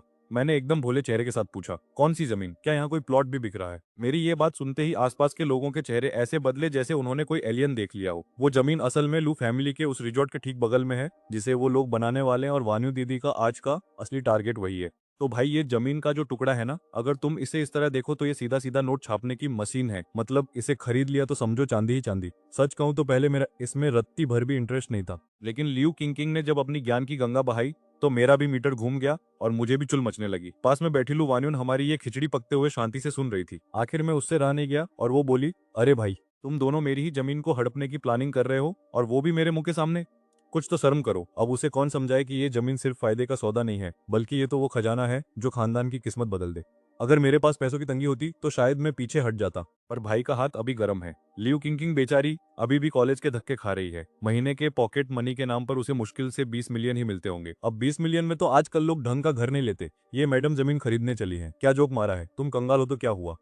तुम्हारे भाई के पास माल की कमी नहीं है। मुझे उस जमीन में अब असली वाला इंटरेस्ट आ रहा है। जैसे ही मैंने कहा कि सुशाओ अब इस रेस में उतरेगा, लू वान्यून की सिट्टी पिट्टी गुम हो गई। वो बेचारी तो एकदम से उछली पड़ी, पर मैंने भी कूल बनते हुए कह दिया, देख भाई, नीलामी का सीधा सा रूल है, जो सबसे ज्यादा बोली लगाएगा माल उसका होगा। मेरी ये बात सुनकर लू वान्यून पहले तो सन्न रह गई, पर फिर उसे समझ आ गया कि मैं हल्के में नहीं ले रहा, और वो धीरे से मुस्कुरा दी। उसने भी मान लिया कि सू शाओ बात तो पते की कह रहा है। इसके बाद हम दोनों के बीच खामोशी छा गई। फिर मैंने अपना असली जलवा दिखाया और पूरे 38 बिलियन खर्च करके 2143.56 कैरेट का एक चमचमाता हुआ पिंक डायमंड अपने नाम कर लिया। अब तुम सोचोगे कि मैं पागल हूँ। नहीं भाई, ये सिस्टम का गेम है। हीरा जितना महंगा होगा, मेरा रिफंड यानी कैशबैक उतना ही तगड़ा बनेगा। इस एक मूव ने लू वान्यून और लियू किंग के दिमाग के सारे पुर्जे हिला दिए। उन्हें पहले लगा था कि मैं सिर्फ लंबी लंबी फेंक रहा हूँ, पर अब उन्हें समझ आ गया कि ये बंदा सीरियस है। अगर मैं 38 बिलियन कैश में ऐसे उड़ा सकता हूँ जैसे शादी में शगुन के पैसे, तो फिर वो जमीन तो मैं हंसते खेलते जीत लूंगा। जैसे जैसे वक्त बीता, नीलामी अपने आखिरी पड़ाव पर आ गई। अब बारी थी उस चीज की जिसका सबको बेसब्री से इंतजार था, वेस्ट कोस्ट वाली वो बदनाम और बेसकीमती जमीन। तो भैया, अब आ गई वो घड़ी जिसका सबको बेसब्री से इंतजार था, यानी आज की रात सबसे बड़ा धमाका, पश्चिम वाले इलाके की वो जमीन। ये पूरे 4000 मीटर का तगड़ा प्लॉट है। इसकी शुरुआती बोली लगी है 5 करोड़, और नियम ये है कि हर बार कम से कम 10 लाख तो बढ़ाने ही पड़ेंगे। और ये शुरू हुआ असली तमाशा। 8 करोड़, 9 करोड़, 10 करोड़। जैसे ही नीलामी करने वाले की आवाज रुकी, नीचे पे लोग ऐसे चिल्लाने लगे जैसे सेल में फ्री के कपड़े बंट रहे हो। मैं और लू वानिंग चुपचाप साइड में बैठ के ये मजा देख रहे थे। अभी तक हम में से किसी ने अपना मुंह नहीं खोला था, क्योंकि शुरू में जो ये उछल कूद कर रहे हैं वो तो बस चिलर पार्टी और बलि के बकरे हैं। असली खिलाड़ी तो तब मैदान में उतरते हैं जब कीमत औकात के बाहर पहुंचने लगे। तभी ये लियू किंग फिर से अपनी उंगली करने आ गई और पूछने लगी, सुब मिंग, कितने पैसे लेकर आए हो? मैंने उसकी तरफ एक नजर देखा और मन में सोचा, भाई साहब, भगवान ने दिमाग तो सबको दिया है, पर यह लड़की शायद उसे धोकर धूप में सूखने डाल आई है। तभी ली शिंगमिंग ने थोड़ा खंखारते हुए उसे टोका कि बहना, ऐसे किसी के पत्ते नहीं खुलवाते, वरना खेल बिगड़ जाएगा। वो बेचारी शर्म से एकदम टमाटर जैसी लाल हो गई। मैंने हाथ हिलाकर उसे रिलैक्स रहने को कहा, क्योंकि मुझे रत्ती भर भी फर्क नहीं पड़ता। वैसे भी आज मेरा बजट इतना है कि मैं चाहूं तो ये पूरी नीलामी ही खरीद लूं, पर अपन इतने भी लालची नहीं है। जो चीज दिल को भाएगी बस वही उठाएंगे। देखते ही देखते जमीन की कीमत 100 करोड़ के पार पहुंच गई। अब ली शिंगमिंग और बाकी बड़े खिलाड़ियों के हाथ पांव फड़कने लगे थे। मैंने भी अपनी सीट थोड़ी सीधी कर ली और थोड़ा सीरियस हुआ। तभी ली शिंगमिंग ने अपना मुंह खोला और सीधा बम फोड़ा। 200 करोड़ बोली में सीधे 100 करोड़ और जुड़ गए और आधे से ज्यादा नल्लों की तो वहीं पर हवा निकल गई। अब 250 करोड़ तक बात पहुंच चुकी थी और फुजे भी पीछे नहीं हटने वाला था। उसने 50 करोड़ और बढ़ा दिए। अब मैंने लू वान आयुन की तरफ देखा जो अब तक चुप बैठी थी, पर जैसे ही उसने मुंह खोला सीधा 300 करोड़ की बोली लगा दी। भाई साहब, ये अमीर लोग अपनी जेब में चिल्लर की जगह करोड़ों के नोट रखते हैं क्या? तभी मैंने 350 करोड़ बोल दिए। ये सुनते ही ल्यू किंग की तो जैसे जान ही निकल गई। वो फुसफुसाते हुए बोली, न्यान भाई, क्या तेरे पास अब भी पैसे बचे हैं? अभी नीलामी में तूने उस पिंक डायमंड पर 380 करोड़ फूके थे। अब बेचारी ल्यू किंग का घबराना भी जायज था। आखिर ये नीलामी लू खानदानी करवा रहा था और अगर यहाँ बोली लगाकर पैसे नहीं दिए तो ये लोग पिछवाड़े पर लात मारकर बाहर निकाल देंगे। किंग की नजरों में तो इस शहर में सिर्फ लू, ली, फू और लियू खानदानी सबसे बड़े रईस थे। लेकिन आज मैं जिस तरह से अंधा पैसा उड़ा रहा था, उसे लग रहा था कि मैं आसमान से टपका हुआ कोई छुपा रुस्तम रईस हूँ। अब भाई मैं कोई पागल थोड़े ही हूँ कि बिना बटुए के यहाँ आकर उछल रहा हूँ। मुझे पता है कि अगर बिल नहीं भरा तो ये लोग मेरा कीमा बना देंगे, पर जब मैं दांव लगा रहा हूँ तो इसका मतलब है कि अपना हाथ जगन्नाथ है। 400 करोड़ लू वान्यून ने मेरे पीछे पीछे फिर से बोली बढ़ा दी। अब कीमत 400 करोड़ तक पहुंच चुकी थी और ली शिंगमिंग अब थोड़ा फूक फूक कर कदम रख रहा था। उसने सिर्फ 10 करोड़ की मामूली बढ़त ली, जिससे ये साफ था कि भाई की जेब अब जवाब दे रही है। तभी पीछे से किसी और ने 420 करोड़ की बोली ठोक दी। उसे लगा शायद ली शिंगमिंग की बैटरी लो हो गई है तो वो मौके पर चौका मार लेगा, लेकिन फुजे ने किसी को सांस लेने का मौका नहीं दिया और सीधा 450 करोड़ बोल दिए। और मैंने तो जैसे मजे मजे में 500 करोड़ की बोली लगा दी। मेरा ये नंबर सुनते ही लू वान्यून के चेहरे पर 12 बज गए। उसे उम्मीद नहीं थी कि बात यहाँ तक पहुंच जाएगी। भाई, ये 500 करोड़ तो सिर्फ जमीन के हैं, असली पैसा तो बाद में इसकी घिसाई और डेवलपमेंट में लगेगा। उसे अब ये टेंशन खाए जा रही थी कि ये जमीन हथियाने के बाद मेरे पास घर चलाने के लिए पैसे बचेंगे भी या नहीं। अगर मैं इसके आगे का डेवलपमेंट नहीं कर पाया तो इस जमीन को खरीदना मतलब अपने पैसों की चिता जलाना होगा। लू वान्यून ने भी आगे बोली नहीं लगाई, क्योंकि 500 करोड़ उनका आखिरी स्टॉप था। उससे ज्यादा खर्च करना उनके लिए घाटे का सौदा होता। और लो जी, आखिरकार शिजियाओ की ये जमीन 500 करोड़ में तुम्हारे भाई की हो गई। पर अब एक छोटी सी प्रॉब्लम है, मैं इस जमीन का आचार डालूंगा क्या? बोली लगाते वक्त तो मैं ऐसे जोश में था जैसे मोहल्ले की आंटी सेल में साड़ी लूट रही हूँ। पर लू वान्यून की बातों ने मुझे झटके में होश में ला दिया। अब नीलामी करने वाले का हथौड़ा गिर चुका था, तो अब चाहकर भी मैं थूक कर चाट नहीं सकता था। लू वान्यून जब मेरे पास से गुजरी और उसने मेरी बड़बड़ सुनी तो बेचारी के तो पैर ही कांपने लगे। सच बताऊं तो ये सब उस ल्यू किंग की पनौती है। अगर उसने इस जमीन का नाम नहीं लिया होता तो मुझ जैसा मासूम प्रो खिलाड़ी इस नीलामी में अपनी टांग ही नहीं अड़ाता। खैर, अब जो होगा देखा जाएगा। आखिरकार गंगा नहाने का टाइम आ ही गया। फिलहाल तो बिल भरने की बारी थी। मैं पेमेंट काउंटर पर पहुंचा और अपना बिन मांगे पैसे देने वाला ब्लैक गोल्ड कार्ड निकालकर स्वाइप कर दिया। पेमेंट एकदम मक्खन की तरह हो गई और तभी सिस्टम का नोटिफिकेशन टपका, होस्ट, आपने लू चैरिटी नीलामी में अपना टास्क पूरा कर लिया है। मुझे खर्च की गई रकम का 3 गुना रिवॉर्ड मिला और मेरे बैंक अकाउंट में पैसों की बारिश हो गई। इतना ही नहीं, सिस्टम ने मेरी टॉर बढ़ाने के लिए एक प्रो लेवल की बॉडीगार्ड टीम और 17 सीटों वाली एक आलीशान लग्जरी वैन भी गिफ्ट कर दी है। आज का टास्क रिवॉर्ड सुनते ही मेरी आंखें ऐसे चमक उठी जैसे मोहल्ले की आंटी को कोई ताजा गॉसिप मिल गई हो। कसम से ये तो वही बात हो गई कि भूख लगी थी और ऊपर वाले ने सीधे छप्पर फाड़कर पनीर टिक्का भेज दिया। मैं अभी यही सोचकर अपना सिर खुजला रहा था कि इतना सारा कीमती सामान सुरक्षित तरीके से सिन हुआ फू हवेली तक कैसे पहुंचाऊंगा। पर अब ये सुई बयान हुआ के भेजे हुए बॉडीगार्ड्स आ गए हैं तो कलेजे को ठंडक मिल गई है। वैसे ये सिस्टम के भेजे हुए लठे थे कहाँ? अभी मैं सिस्टम की कुंडली खंगालने ही वाला था कि अचानक मेरे सामने पूरे 16 के 16 गबरू जवान प्रकट हो गए। सबकी हाइट 6-6 फीट, चौड़ी छाती और चाल ऐसी की जैसे अभी किसी विलेन की हड्डियां चटका देंगे। मुझे पूछने की जरूरत ही नहीं पड़ी। अपनी पारखी नजर से तुरंत ताड़ गया कि ये वही स्पेशल बॉडीगार्ड्स हैं जो सिस्टम ने खास मेरे लिए भेजे हैं। इन सब ने एक साथ मुझे ऐसे झुककर सलाम ठोका जैसे मैं कोई बड़ा अंडरवर्ल्ड डॉन हूं। अब जब इतने बंदे मिल ही गए हैं तो अपनी रईसी झाड़ने का मौका मैं कैसे छोड़ता। जमीन के कीमती कागजात मैंने स्टाइल से अपने पास रखे और बाकी का तामझाम, वो कीमती फूलदान और हीरे इन 16 के 16 शेरों को थमा दिए। जैसे ही मैं अपनी फौज लेकर वहां से निकला, लू वान्यून और उसके चमचे उसी जगह धमके जहां मैं खड़ा था। वान्यून की शक्ल ऐसी बनी हुई थी जैसे किसी ने उसकी फेवरेट वेब सीरीज का क्लाइमैक्स स्पॉइल कर दिया हो। वो लोग आपस में फुसफुसा रहे थे कि मेरा ये अचानक से प्रकट होना उनके सारे प्लान की ऐसी तैसी कर गया। वेस्ट कोस्ट वाली वो जमीन जो उनके हाथ से निकल गई थी, उसे लेकर उनके पेट में मरोड़ उठ रहे थे। वान्यून को लग रहा था कि मैं कोई मामूली खिलाड़ी हूँ, पर भाई नीलामी में जिस तरह मैंने अंधा पैसा बरसाया है उसे देखकर किसी अंधे को भी समझ आ जाएगा कि ये लड़का 5 बिलियन की चिल्लर के लिए नहीं रोने वाला। ऊपर से मेरे इन खूंखार बॉडीगार्ड्स को देखकर वान्यून के दिमाग की बत्ती जल गई थी कि ये लोग कोई आम बाउंसर नहीं बल्कि प्रोफेशनल शिकारी हैं। अब वो लोग मुझसे हाथ मिलाने और पार्टनरशिप करने के सपने देख रहे थे, क्योंकि उन्हें लग रहा था कि मैंने वो कीमती जमीन सिर्फ उस लड़की के चक्कर में खरीदी है। अब मैं अपने पूरे इष्टसच बॉडीगार्ड्स के लश्कर के साथ बड़े वीआईपी अंदाज में अपने शिन्यू हुआफू वाले महल की तरफ बढ़ रहा हूँ। शुक्र है कि अपना विला नंबर 1 इतना बड़ा है कि मेरी ईगो के साथ साथ ये इससे सांड भी वहां आराम से फिट हो जाएंगे। मैंने उनसे साफ कह दिया, सारा माल मेरे कमरे में पटक दो और तुम लोग मास्टर बेडरूम छोड़कर कोई भी कमरा चुन लो। आखिर मुझे भी तो अपनी प्राइवेसी चाहिए ना भाई। उन बॉडीगार्ड्स के लीडर ने अपने चेलों के साथ सारा कीमती सामान मेरे कमरे में रखा और वहां से ऐसे गायब हुए जैसे उधार मांगने वाला दोस्त गायब होता है। अब बारी थी सामान सेट करने की। गहने वहने तो मैंने वॉक इन क्लोजेट में डाल दिए, लेकिन वो होंगफेई फिनिक्स वाला पीस उसे मैंने अपनी डेस्क पर सजा दिया ताकि थोड़ी रईसी वाली फीलिंग आए। बाकी मेज और जेवरात भी अपनी सही जगह पहुंच गए। तभी अचानक सिस्टम ने अपनी टांग अड़ाई और नया मिशन दे मारा। आज रात 12 बजे से पहले पूरे 50 लाख उड़ाने, लेकिन शर्त सुनोगे तो सर पकड़ लोगे। कार्ड स्वाइप करते वक्त बायां हाथ इस्तेमाल करना है। रिवॉर्ड क्या है वो अभी सस्पेंस है। सुबह सुबह ये शर्त पढ़कर तो मेरा मुंह खुला का खुला रह गया। ये तो वही बात हो गई कि पहले अपना बायां पैर बेचो और फिर ब्रेकअप हो जाए वाले मीम जैसा हाल है। पर भाई ये सिस्टम भी ना कतई सोच समझ के बाहर है। मतलब क्या ही बोलूं, मन तो कर रहा है इसकी ऐसी तैसी कर दूं, पर क्या करे, इसके इशारों पर नाचना ही पड़ेगा वरना ये मेरी लंका लगा देगा। अब नया नखरा देखो, बोलता है कार्ड स्वाइप करते वक्त सिर्फ बायां हाथ इस्तेमाल करना है। चलो शुक्र है कम से कम पतलून उतारने को तो नहीं कहा,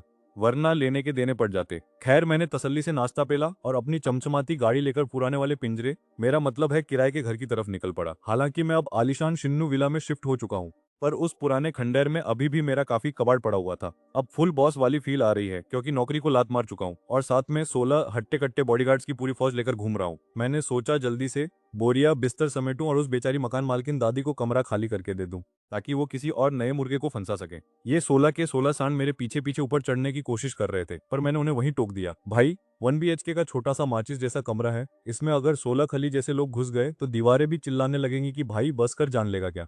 ऊपर से वहां मेरा पर्सनल सामान भी तो था। अब इन अनजान लोगों के सामने अपनी फटी बनियाने थोड़े ही ना दिखाऊंगा। उन्होंने भी जी बड़े सरकार बोला और नीचे ही खूंटा गाड़ कर खड़े हो गए। आखिर पैसे का चक्कर है बाबू भैया। मेरी सुरक्षा के नाम पर वो मेरी हर फालतू बात मानने को भी तैयार थे। ऊपर जाकर मैंने फटाफट हाथ पैर मारे और अपनी चप्पलें, कपड़े और बाकी जरूरी चीजें पैक कर ली। फिर मैंने उस बिल्डिंग के किराएदारों वाले व्हाट्सएप ग्रुप पर कुछ फोटो डाली और लिखा, सुनो मेरे प्यारे मोहल्ले वालों, तुम्हारा भाई अब यहाँ से विदा ले रहा है। ये जो फोटो में छोटी मेज, कुर्सी, हेयर ड्रायर और स्टैंड दिख रहे हैं, जिसे जो चाहिए आकर उठा ले जाओ, बिल्कुल फ्री है। मुझे अच्छे से पता था कि मेरे इस्तेमाल किए हुए पुराने जूते और कपड़े तो कोई भीख में भी नहीं लेगा, इसलिए उन्हें मैंने सूटकेस में ठूसना शुरू किया। और बस थोड़ी ही देर में जैसे ही मैंने ग्रुप में मैसेज डाला कि मैं अपना बोरिया बिस्तर समेट रहा हूँ, वहां तो जैसे भूचाल ही आ गया। अब भाई कुछ लोगों की चुल खत्म ही नहीं होती। कोई पूछ रहा है कि अचानक घर क्यों छोड़ रहे हो, तो किसी को ये जानने में अपनी नाक घुसानी है कि अब मैं किस महल में शिफ्ट हो रहा हूँ। और हाँ, कुछ ऐसे जलकुखड़े भी थे जो ताने मार रहे थे कि बड़ा आदमी बन गया है, अब हम जैसे कंगालों के साथ कौन बैठेगा। मैंने इन फालतू के मैसेजेस को वैसे ही इग्नोर किया जैसे लड़कियां मेरी फ्रेंड रिक्वेस्ट को करती हैं। मैंने सीधा ग्रुप पर हुक्म सुना दिया कि देखो भाई, मैं अगले 1 घंटे तक अपने इस पुराने किराए के खटाल में हूँ। जिसे जो भी माल उठाना है 1 घंटे के अंदर टपक जाओ, वरना बाद में बाबा जी का ठुल्लू मिलेगा। देखो यार, भले ही उस वक्त मेरे पास जेब में चिल्लर थे, लेकिन तुम्हारा भाई सामान खरीदने के मामले में बड़ा चूजी है। एक एक चीज ठोक बजाकर और पूरी रिसर्च के बाद ली थी, तो क्वालिटी एकदम झकास थी। इसीलिए तो जैसे ही मैंने फोटो डाली, आधे लोग तो ऑफिस से बहाना मारकर भागने की तैयारी करने लगे जैसे कोई फ्री की सेल लगी हो। अब जब तक ये लुच्चे लफंग यहाँ पहुंचते, मैंने सोचा चलो मकान मालकिन दादी को भी एक कॉल चिपका ही देता हूँ। फोन की घंटी बजी और उधर से दादी की वो प्यारी और जोश से भरी आवाज आई। कसम से भाई, उनकी आवाज सुनकर ऐसा लगा जैसे किसी ने तपती धूप में ठंडा शरबत पिला दिया हो। मेरा मूड एकदम फ्रेश हो गया। मैंने कहा, दादी, वो मैंने आपको बताया था ना कि मैं कमरा खाली कर रहा हूँ, तो बस मैं सामान पैक कर चुका हूँ। आप बताइए कब फ्री है ताकि मैं चाबी आपके हवाले कर दूं। दादी बोली, अरे बेटा, मैं तो अभी शहर से बाहर हूँ। अब दादी भी अपनी उम्र में फुल मजे ले रही हैं, सीधा ट्रिप पर निकल गई। उन्होंने आगे कहा, एक काम कर, मेरी पोती यहीं शहर में, मैं तुझे उसका नंबर भेजती हूँ, तू चाबी बस उसे पकड़ा देना। दादी को भी तब जाकर एहसास हुआ कि वो अपनी ट्रिप की खुशी में चाबी वाला कांड भूल ही गई थी। खैर, उन्होंने कहा कि वो अभी नंबर भेज रही हैं और बस कुछ ही देर में मेरे पास उनकी पोती का कांटेक्ट नंबर आ गया।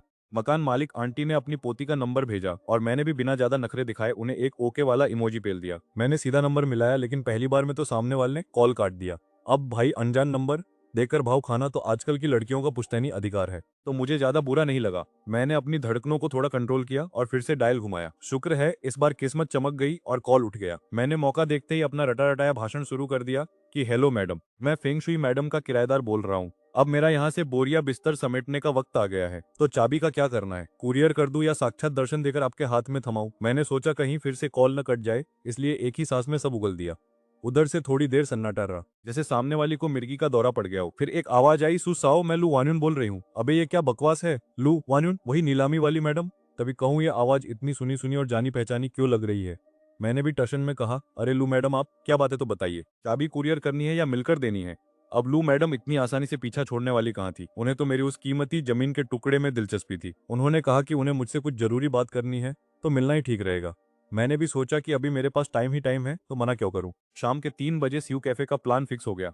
लू वानियुन से फोन पर बात खत्म ही हुई थी कि अचानक सीढ़ियों की तरफ से कुछ खटर पटर सुनाई दी। मैंने अपनी मुंडी बाहर निकाल कर झांका तो वहां मेरा सामने वाला पड़ोसी लड़का खड़ा था। उसका कमरा भी उसी मकान मालिक आंटी का था। हम दोनों कभी साथ में गेमिंग करते और कभी फालतू की बकचोदी। बस ऐसे ही धीरे धीरे हमारी दोस्ती गहरी हो गई। तभी जी शियाओबो भागता हुआ आया और मेरा हाथ पकड़कर सीधा खिड़की की तरफ खींच ले गया। वो एकदम पागलों की तरह एक्साइटेड होकर बोला, न्यान भाई भाई तूने नीचे वो सफेद पोर्शे देखी? क्या क्लासिक मॉडल है यार। कसम से उसे देखकर तो मेरा दिल गार्डन गार्डन हो गया। कितनी सेक्सी गाड़ी है, काश ऐसी एक मेरे पास भी होती। अब उसे कौन समझाए कि भाई वो चमचमाती गाड़ी असल में मेरी ही है। पर मैंने अपनी जुबान बंद ही रखी क्योंकि मुझे पता है इस नल्ले को अगर सच बता भी दिया तो इसे मुझ पर रत्ती भर भी यकीन नहीं होगा।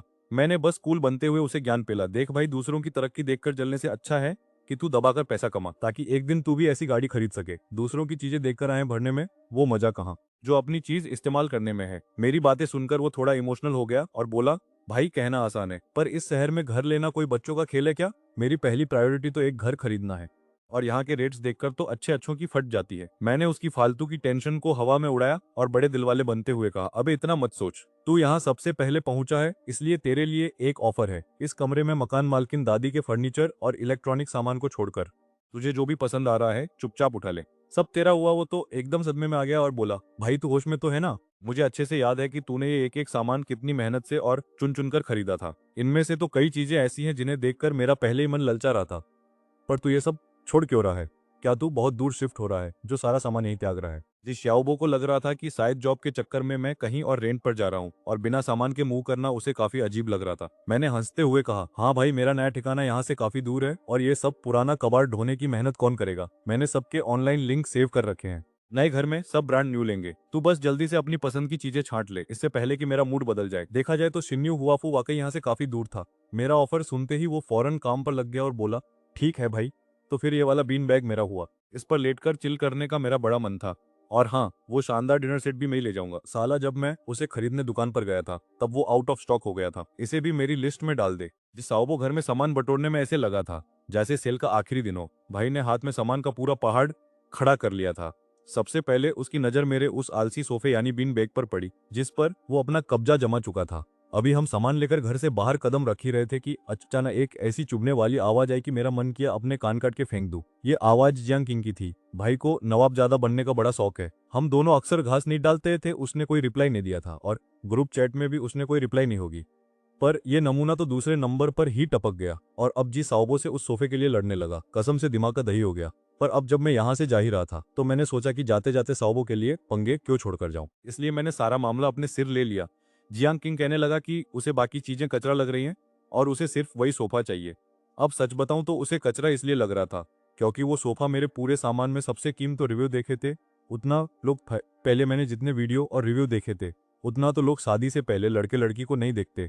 उस सोफे के पैसे जोड़ने के चक्कर में मैंने कई दिन नमक रोटी खपेले आएगा गुजारे थे। तूने उसे सीधा शब्द नहीं बोला और साओबोस सबसे पहले आया तो सोफा उसी का हुआ। मेरी चीजें मैं जिसे चाहूं उसे दूं। अगर तुझे बाकी सामान घटिया लग रहा है तो दरवाजा खुला है, निकल ले। मुझे तुझे कुछ देने का वैसे भी कोई खास शौक नहीं है। मेरी बात सुनकर जी साओबो ने मुझे मन ही मन फुल इज्जत दी और अपनी चाबी निकाल ली। मैंने दरवाजा खोला और जो सामान मैंने चुना था उसे फटाफट अंदर शिफ्ट करना शुरू कर दिया। मैं कोई नरम हलवा नहीं हूँ जो इस जियांगशिन की दो फालतू बातों में आकर अपना हक छोड़ दूं। भाई को बिना मेहनत के सब कुछ बना बनाया चाहिए, जैसे कोई इसके लिए स्पेशल थाली सजा कर रखेगा। शक्ल से तो ये बिल्कुल बैंगन जैसा है लेकिन इसके सपने देखो जैसे दुनिया इसी के इशारों पर चलेगी। जियांगशिन गुस्से में लाल पीला होकर मुझे ऐसे घूर रहा था जैसे मुझे कच्चा चबा जाएगा। वो चिल्लाया, अरे तुम लोगों को कुछ अंदाजा भी है? मैं ऑफिस से छुट्टी लेकर भाग कर आया हूँ। इस चक्कर में मेरी आज की पूरी दिहाड़ी कट गई है। अब देखो, भाई को उस लेजी सोफा से इतना ज्यादा इश्क था कि अपनी सैलरी की बलि चढ़ा कर आ गया। तभी जी सियाओबो ने भी चौका मारते हुए कहा, अरे ओ भाई, छुट्टी क्या सिर्फ तूने ली है? तू लेट हो गया तो इसमें हमारी क्या गलती? और कान खोलकर सुन ले, ये लेजी सोफा तो तुझे फूटी कौड़ी में भी नहीं मिलने वाला। अभी जी श्याओबो की बात खत्म ही हुई थी कि तभी ऊपर रहने वाली डेंग लिली वहां पहुंच गई। बेचारी 3 लड़कों को इस तरह आपस में भिड़ते देख सन रह गई। उसे समझ नहीं आ रहा था कि इस महाभारत के बीच से ऊपर जाए या नहीं। मैंने उसे देखा और कहा, डेंग लिली, अच्छा हुआ तुम आ गई। देखो मेरा सारा सामान पैक है, बस मकान मालकिन का फर्नीचर और बिजली का सामान मत छूना। बाकी जो पसंद आए उठा लो, जो पहले आएगा उसे ही माल मिलेगा। हालांकि मैं लड़का हूँ पर मेरा सामान काफी सिंपल और क्लासी है। लड़कियों के इस्तेमाल के लिए भी एकदम टकाटक रहेगा। डेंग लिली ने धीरे से सिर हिलाया और जियांग छिन के बगल से किसी बिल्ली की तरह बचकर कमरे में घुस गई। उसने अपने लिए एक हेयर ड्रायर, एक छोटी मेज और एक फ्लोर लैम्प चुन लिया। जियांग छिन ने जैसे ही देखा कि डेंग लिली भी सामान बटोर रही है, उसका तो जैसे फ्यूज ही उड़ गया। वो हमारे बीच का सारा झगड़ा भूलकर पागलों की तरह अंदर घुस गया और सामान पर ऐसे टूटा जैसे सदियों का भूखा हो। जियांग छिन जिस तरह हर चीज पर झपट्टा मार रहा था, उसे देखकर मेरी तो आंखें फटी की फटी रह गई। क्या ये वही बंदा है जो शुरू से ही? तो भाई, हमारे नवाब साहब को हर चीज एकदम चकाचक चाहिए, बिल्कुल वो अमीरों वाली बीमारी होती है ना वही। अगले 1 घंटे तक लोग किस्तों में आते रहे और देखते ही देखते सारा सामान साफ हो गया। बस कुछ इक्का दुक्का चीजें ही बची थी। असल में ये सब लोग ऑफिस से छुट्टी लेकर अपना बोरिया बिस्तर समेटने आए थे। जब पूरा इलाका खाली हो गया तो मैंने एक सफाई वाली टीम बुलाई और घर के कोने कोने को ऐसा चमकाया कि शीशा भी शर्मा जाए। आखिर में तसल्ली के लिए मैंने फोटो और वीडियो भी खींच लिए, क्योंकि भाई आजकल के जमाने में सबूत ही सब कुछ है। ये सब तामझाम करते करते दोपहर हो गई। पास के ही एक रेस्टोरेंट में मैंने जमकर पेट पूजा की और फिर अपनी गाड़ी भगाते हुए शिन्यू वाफू की तरफ निकल पड़ा। अब दोपहर में मैडम लू वान्यून से जो मिलना था, अब बंदा मीटिंग पर जा रहा है तो नहाना तो बनता है ना। शरीर से वो धूल मिट्टी वाली मजदूरों वाली खुशबू हटानी भी जरूरी थी, ताकि सामने वाले को मेरी मेहनत की बदबू ना आए। 1:30 बजते ही मैं अपनी गाड़ी लेकर निकल पड़ा। लू वान्यून ने जिस वेस्ट रीजन कैफे का नाम लिया था, वो लू ग्रुप की बड़ी सी बिल्डिंग के पास ही था। मैं वहां वक्त से आधा घंटा पहले ही पहुंच गया। अब मैं कोई इतना शरीफ बच्चा तो हूं नहीं जो अंदर जाकर चुपचाप इंतजार करे, तो सोचा क्यों ना बाहर थोड़ा टहल लिया जाए। असल में मेरे दिमाग में वो 5 मिलियन पड़े थे और मैं बस ये देख रहा था कि कहीं कोई ऐसी जगह मिल जाए जहां मैं इन पैसों को स्वाहा कर सकूं। खैर, ठीक 2:50 पर मैंने कैफे में कदम रखा और ठीक उसी पल हमारी मोहतरमा लू वान्यून की भी एंट्री हुई। हम दोनों गेट पर ही टकरा गए। भाई, कल की नीलामी वाली वो कड़क लेडी और आज की इस लू वान्यून में जमीन आसमान का फर्क था। मैंने बड़े टशन में कहा, गुड आफ्टरनून मिस लू। उन्होंने भी मुस्कुराते हुए बड़े प्यार से मुझे अंदर आने का इशारा किया। मैंने भी एक किलर स्माइल दी और हम खिड़की के पास वाली एक बढ़िया सीट पर जाकर जम गए। वहां के वेटर तो पहले से ही टक्की लगाए बैठे थे कि कब ऑर्डर मिले। एक वेटर तुरंत लपक कर हमारे पास आया और पूछा कि हम क्या लेना चाहेंगे। मैंने मेन्यू पर एक सरसरी नजर डाली और एक ब्लैक कॉफी और एक कैप्चिनो का ऑर्डर चिपका दिया। वेटर ने कहा, ठीक है सर, अभी लाता हूँ। वेट्रेस ऑर्डर लेकर चली गई और मैंने अपने बैग से उस किराए के कमरे की चाबियां निकाली और लू वान्यून के सामने रख दी। मैंने कहा, ये लो चाबियां, सामान सारा खाली कर दिया है और कमरा ऐसा चमका दिया है जैसे शीशा। ये देखो साफ सफाई के वीडियो और फोटो, कोई शिकायत का मौका नहीं मिलेगा। अब चलो वो लीज खत्म करने वाला कॉन्ट्रैक्ट साइन कर लेते हैं। मेरे इस बुलेट की रफ्तार वाले काम करने के तरीके को देखकर मैडम तो जैसे हक्की बक्की रह गई। उन्हें लगा होगा कि मैं पहले बैठकर थोड़ी मीठी मीठी बातें करूंगा, हालचाल पूछूंगा और फिर काम पर आऊंगा। पर उन्हें मेरा ये बिना फालतू बकवास वाला अंदाज काफी पसंद आया, क्योंकि उन्हें खुद भी ढीले ढाले और टाइम पास करने वाले लोग बिल्कुल पसंद नहीं थे। वो बोली, कोई बात नहीं सुशाओ, तुमने सब बहुत सलीके से साफ किया है। ये लो कॉन्ट्रैक्ट, एक बार चेक कर लो। उन्होंने अपने बैग से 2 पेपर निकाले और एक मुझे थमा दिया। अब सच बताऊं तो मुझे ये कानूनी कागजात उतने ही समझ आते हैं जितना किसी को डॉक्टर की हैंडराइटिंग। लेकिन भाई के पास सिस्टम है ना बॉस। जब मेरे सिस्टम ने हरी झंडी दिखा दी कि कॉन्ट्रैक्ट एकदम चकाचक है और इसमें कोई झोल नहीं है, तब मैंने बिना देर किए अपना ऑटोग्राफ चिपका दिया। लू वान्यून ने भी साइन कर दिए। वैसे घर की असली मालिक तो फांग शुई थी, ये मैडम तो बस उनकी जगह प्रॉक्सी देने आई थी। जैसे ही साइन हुए, वेटर हमारी कॉफी लेकर आ गया। वेटर के जाते ही मैंने सीधे मुद्दे की बात छेड़ी और पूछा, हाँ तो लू मिस, अब बताइए कि आपको मुझसे क्या काम था। वो बोली, सुशाओ, तुम जानते ही हो कि कल के ऑक्शन में मैं और ओली शिंगमिंग उस शीजियांग वाली जमीन के पीछे हाथ धोकर पड़े थे, पर तुमने तो बीच में विलेन की तरह एंट्री मार के पूरा खेल ही पलट दिया और जमीन हथिया ली। मुझे लगता है कि तुमने कल बस जोश जोश में वो जमीन खरीद ली है और शायद तुम्हारे पास उसे डेवलप करने का अभी कोई अता पता नहीं होगा। मेरे पास एक धांसू प्लान है, क्या तुम उसमें इंटरेस्टेड हो? ये कहते ही लू वान्यून ने फिर से अपने बैग के अंदर हाथ डाला। मैडम ने पूरी तैयारी के साथ एक फाइल निकाली। मैंने लू वान्यून के थमाए हुए प्रोजेक्ट प्लान को खोलकर देखा तो पता चला कि ये भाई साहब किसी हॉट स्प्रिंग रिसोर्ट यानी गर्म पानी के झरनों वाला रिसोर्ट बनाने की तैयारी में है।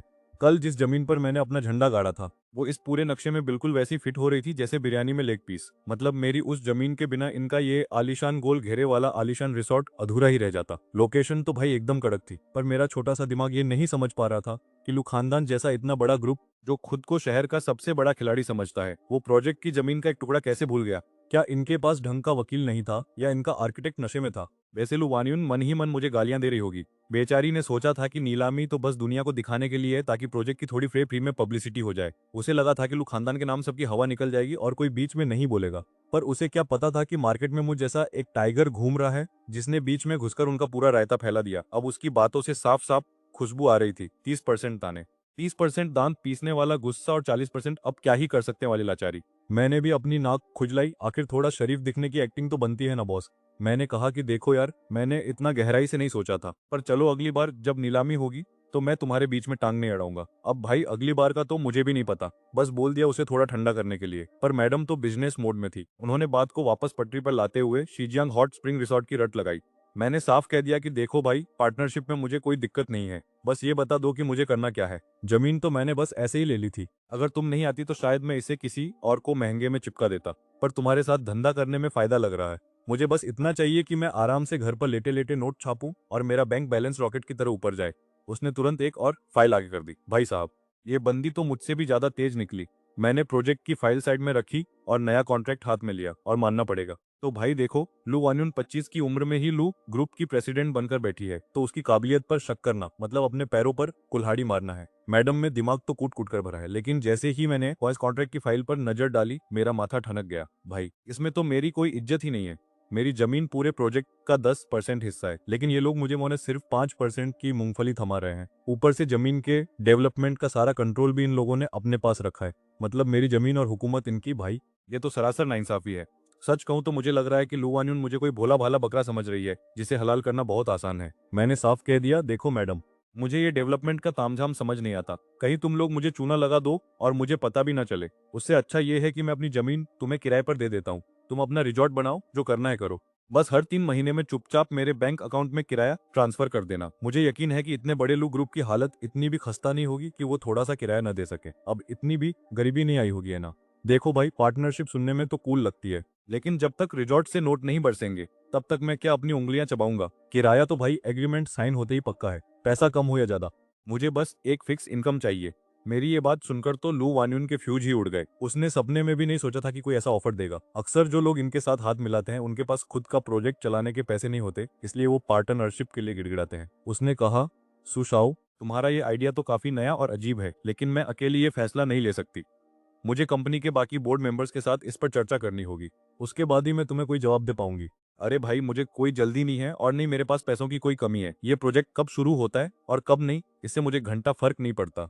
लेकिन हाँ, लू कंपनी वालों के लिए तो टाइम ही पैसा है। मैडम लू वान्यून ने अपनी ब्लैक कॉफी का आखिरी घूंट भरा और मुझे टाटा बाय बाय बोल दिया। अब भाई, इतनी बड़ी कंपनी की मालकिन है, उसका एक एक सेकंड करोड़ों का है। मेरे जैसे वेले इंसान के साथ इतनी देर बैठकर कॉफी पीना ही उसके लिए बड़ी बात थी। शुक्र है जाते जाते वो बिल भरना नहीं भूली, वरना मुझे अपनी किडनी गिरवी रखनी पड़ती। मैंने बड़े आराम से अपनी कैपुचिनो खत्म की और टशन में कैफे से बाहर निकला। टहलते हुए मुझे वहां एक बड़ी जबरदस्त पुरानी स्टाइल वाली मर्दों के कपड़ों की दुकान दिखी। दुकान की मालकिन जियांग याकिन नाम की एक आंटी थी, जिन्होंने खुद को कुछ ज्यादा ही मेंटेन कर रखा था। उन्होंने एक फिटिंग वाली ड्रेस पहनी थी और चेहरे पर इतना मेकअप था कि पूछो मत। अगर वो खुद नहीं बताती कि उनकी उम्र 50 पार है, तो कसम से मुझे तो लगा था कि वो अभी सिर्फ 30 साल की कोई जवान हसीना है। वैसे भी मुझे इन विंटेज कपड़ों से कुछ ज्यादा ही लगाव है, इसलिए मैं सीधा वहां पहुंच गया। पर टाइम कम था, तो मैंने ज्यादा शॉपिंग नहीं की और जियांग याकिन से 2-4 बातें करके वहां से निकल लिया। मैं अपनी गाड़ी की तरफ बढ़ रहा था और जैसे ही चाबी निकालकर दरवाजा खोलने वाला था, तभी पीछे से किसी ने मेरा नाम चिल्लाया, सु नियन भाई। मैंने मुड़कर देखा तो वहां कोई और नहीं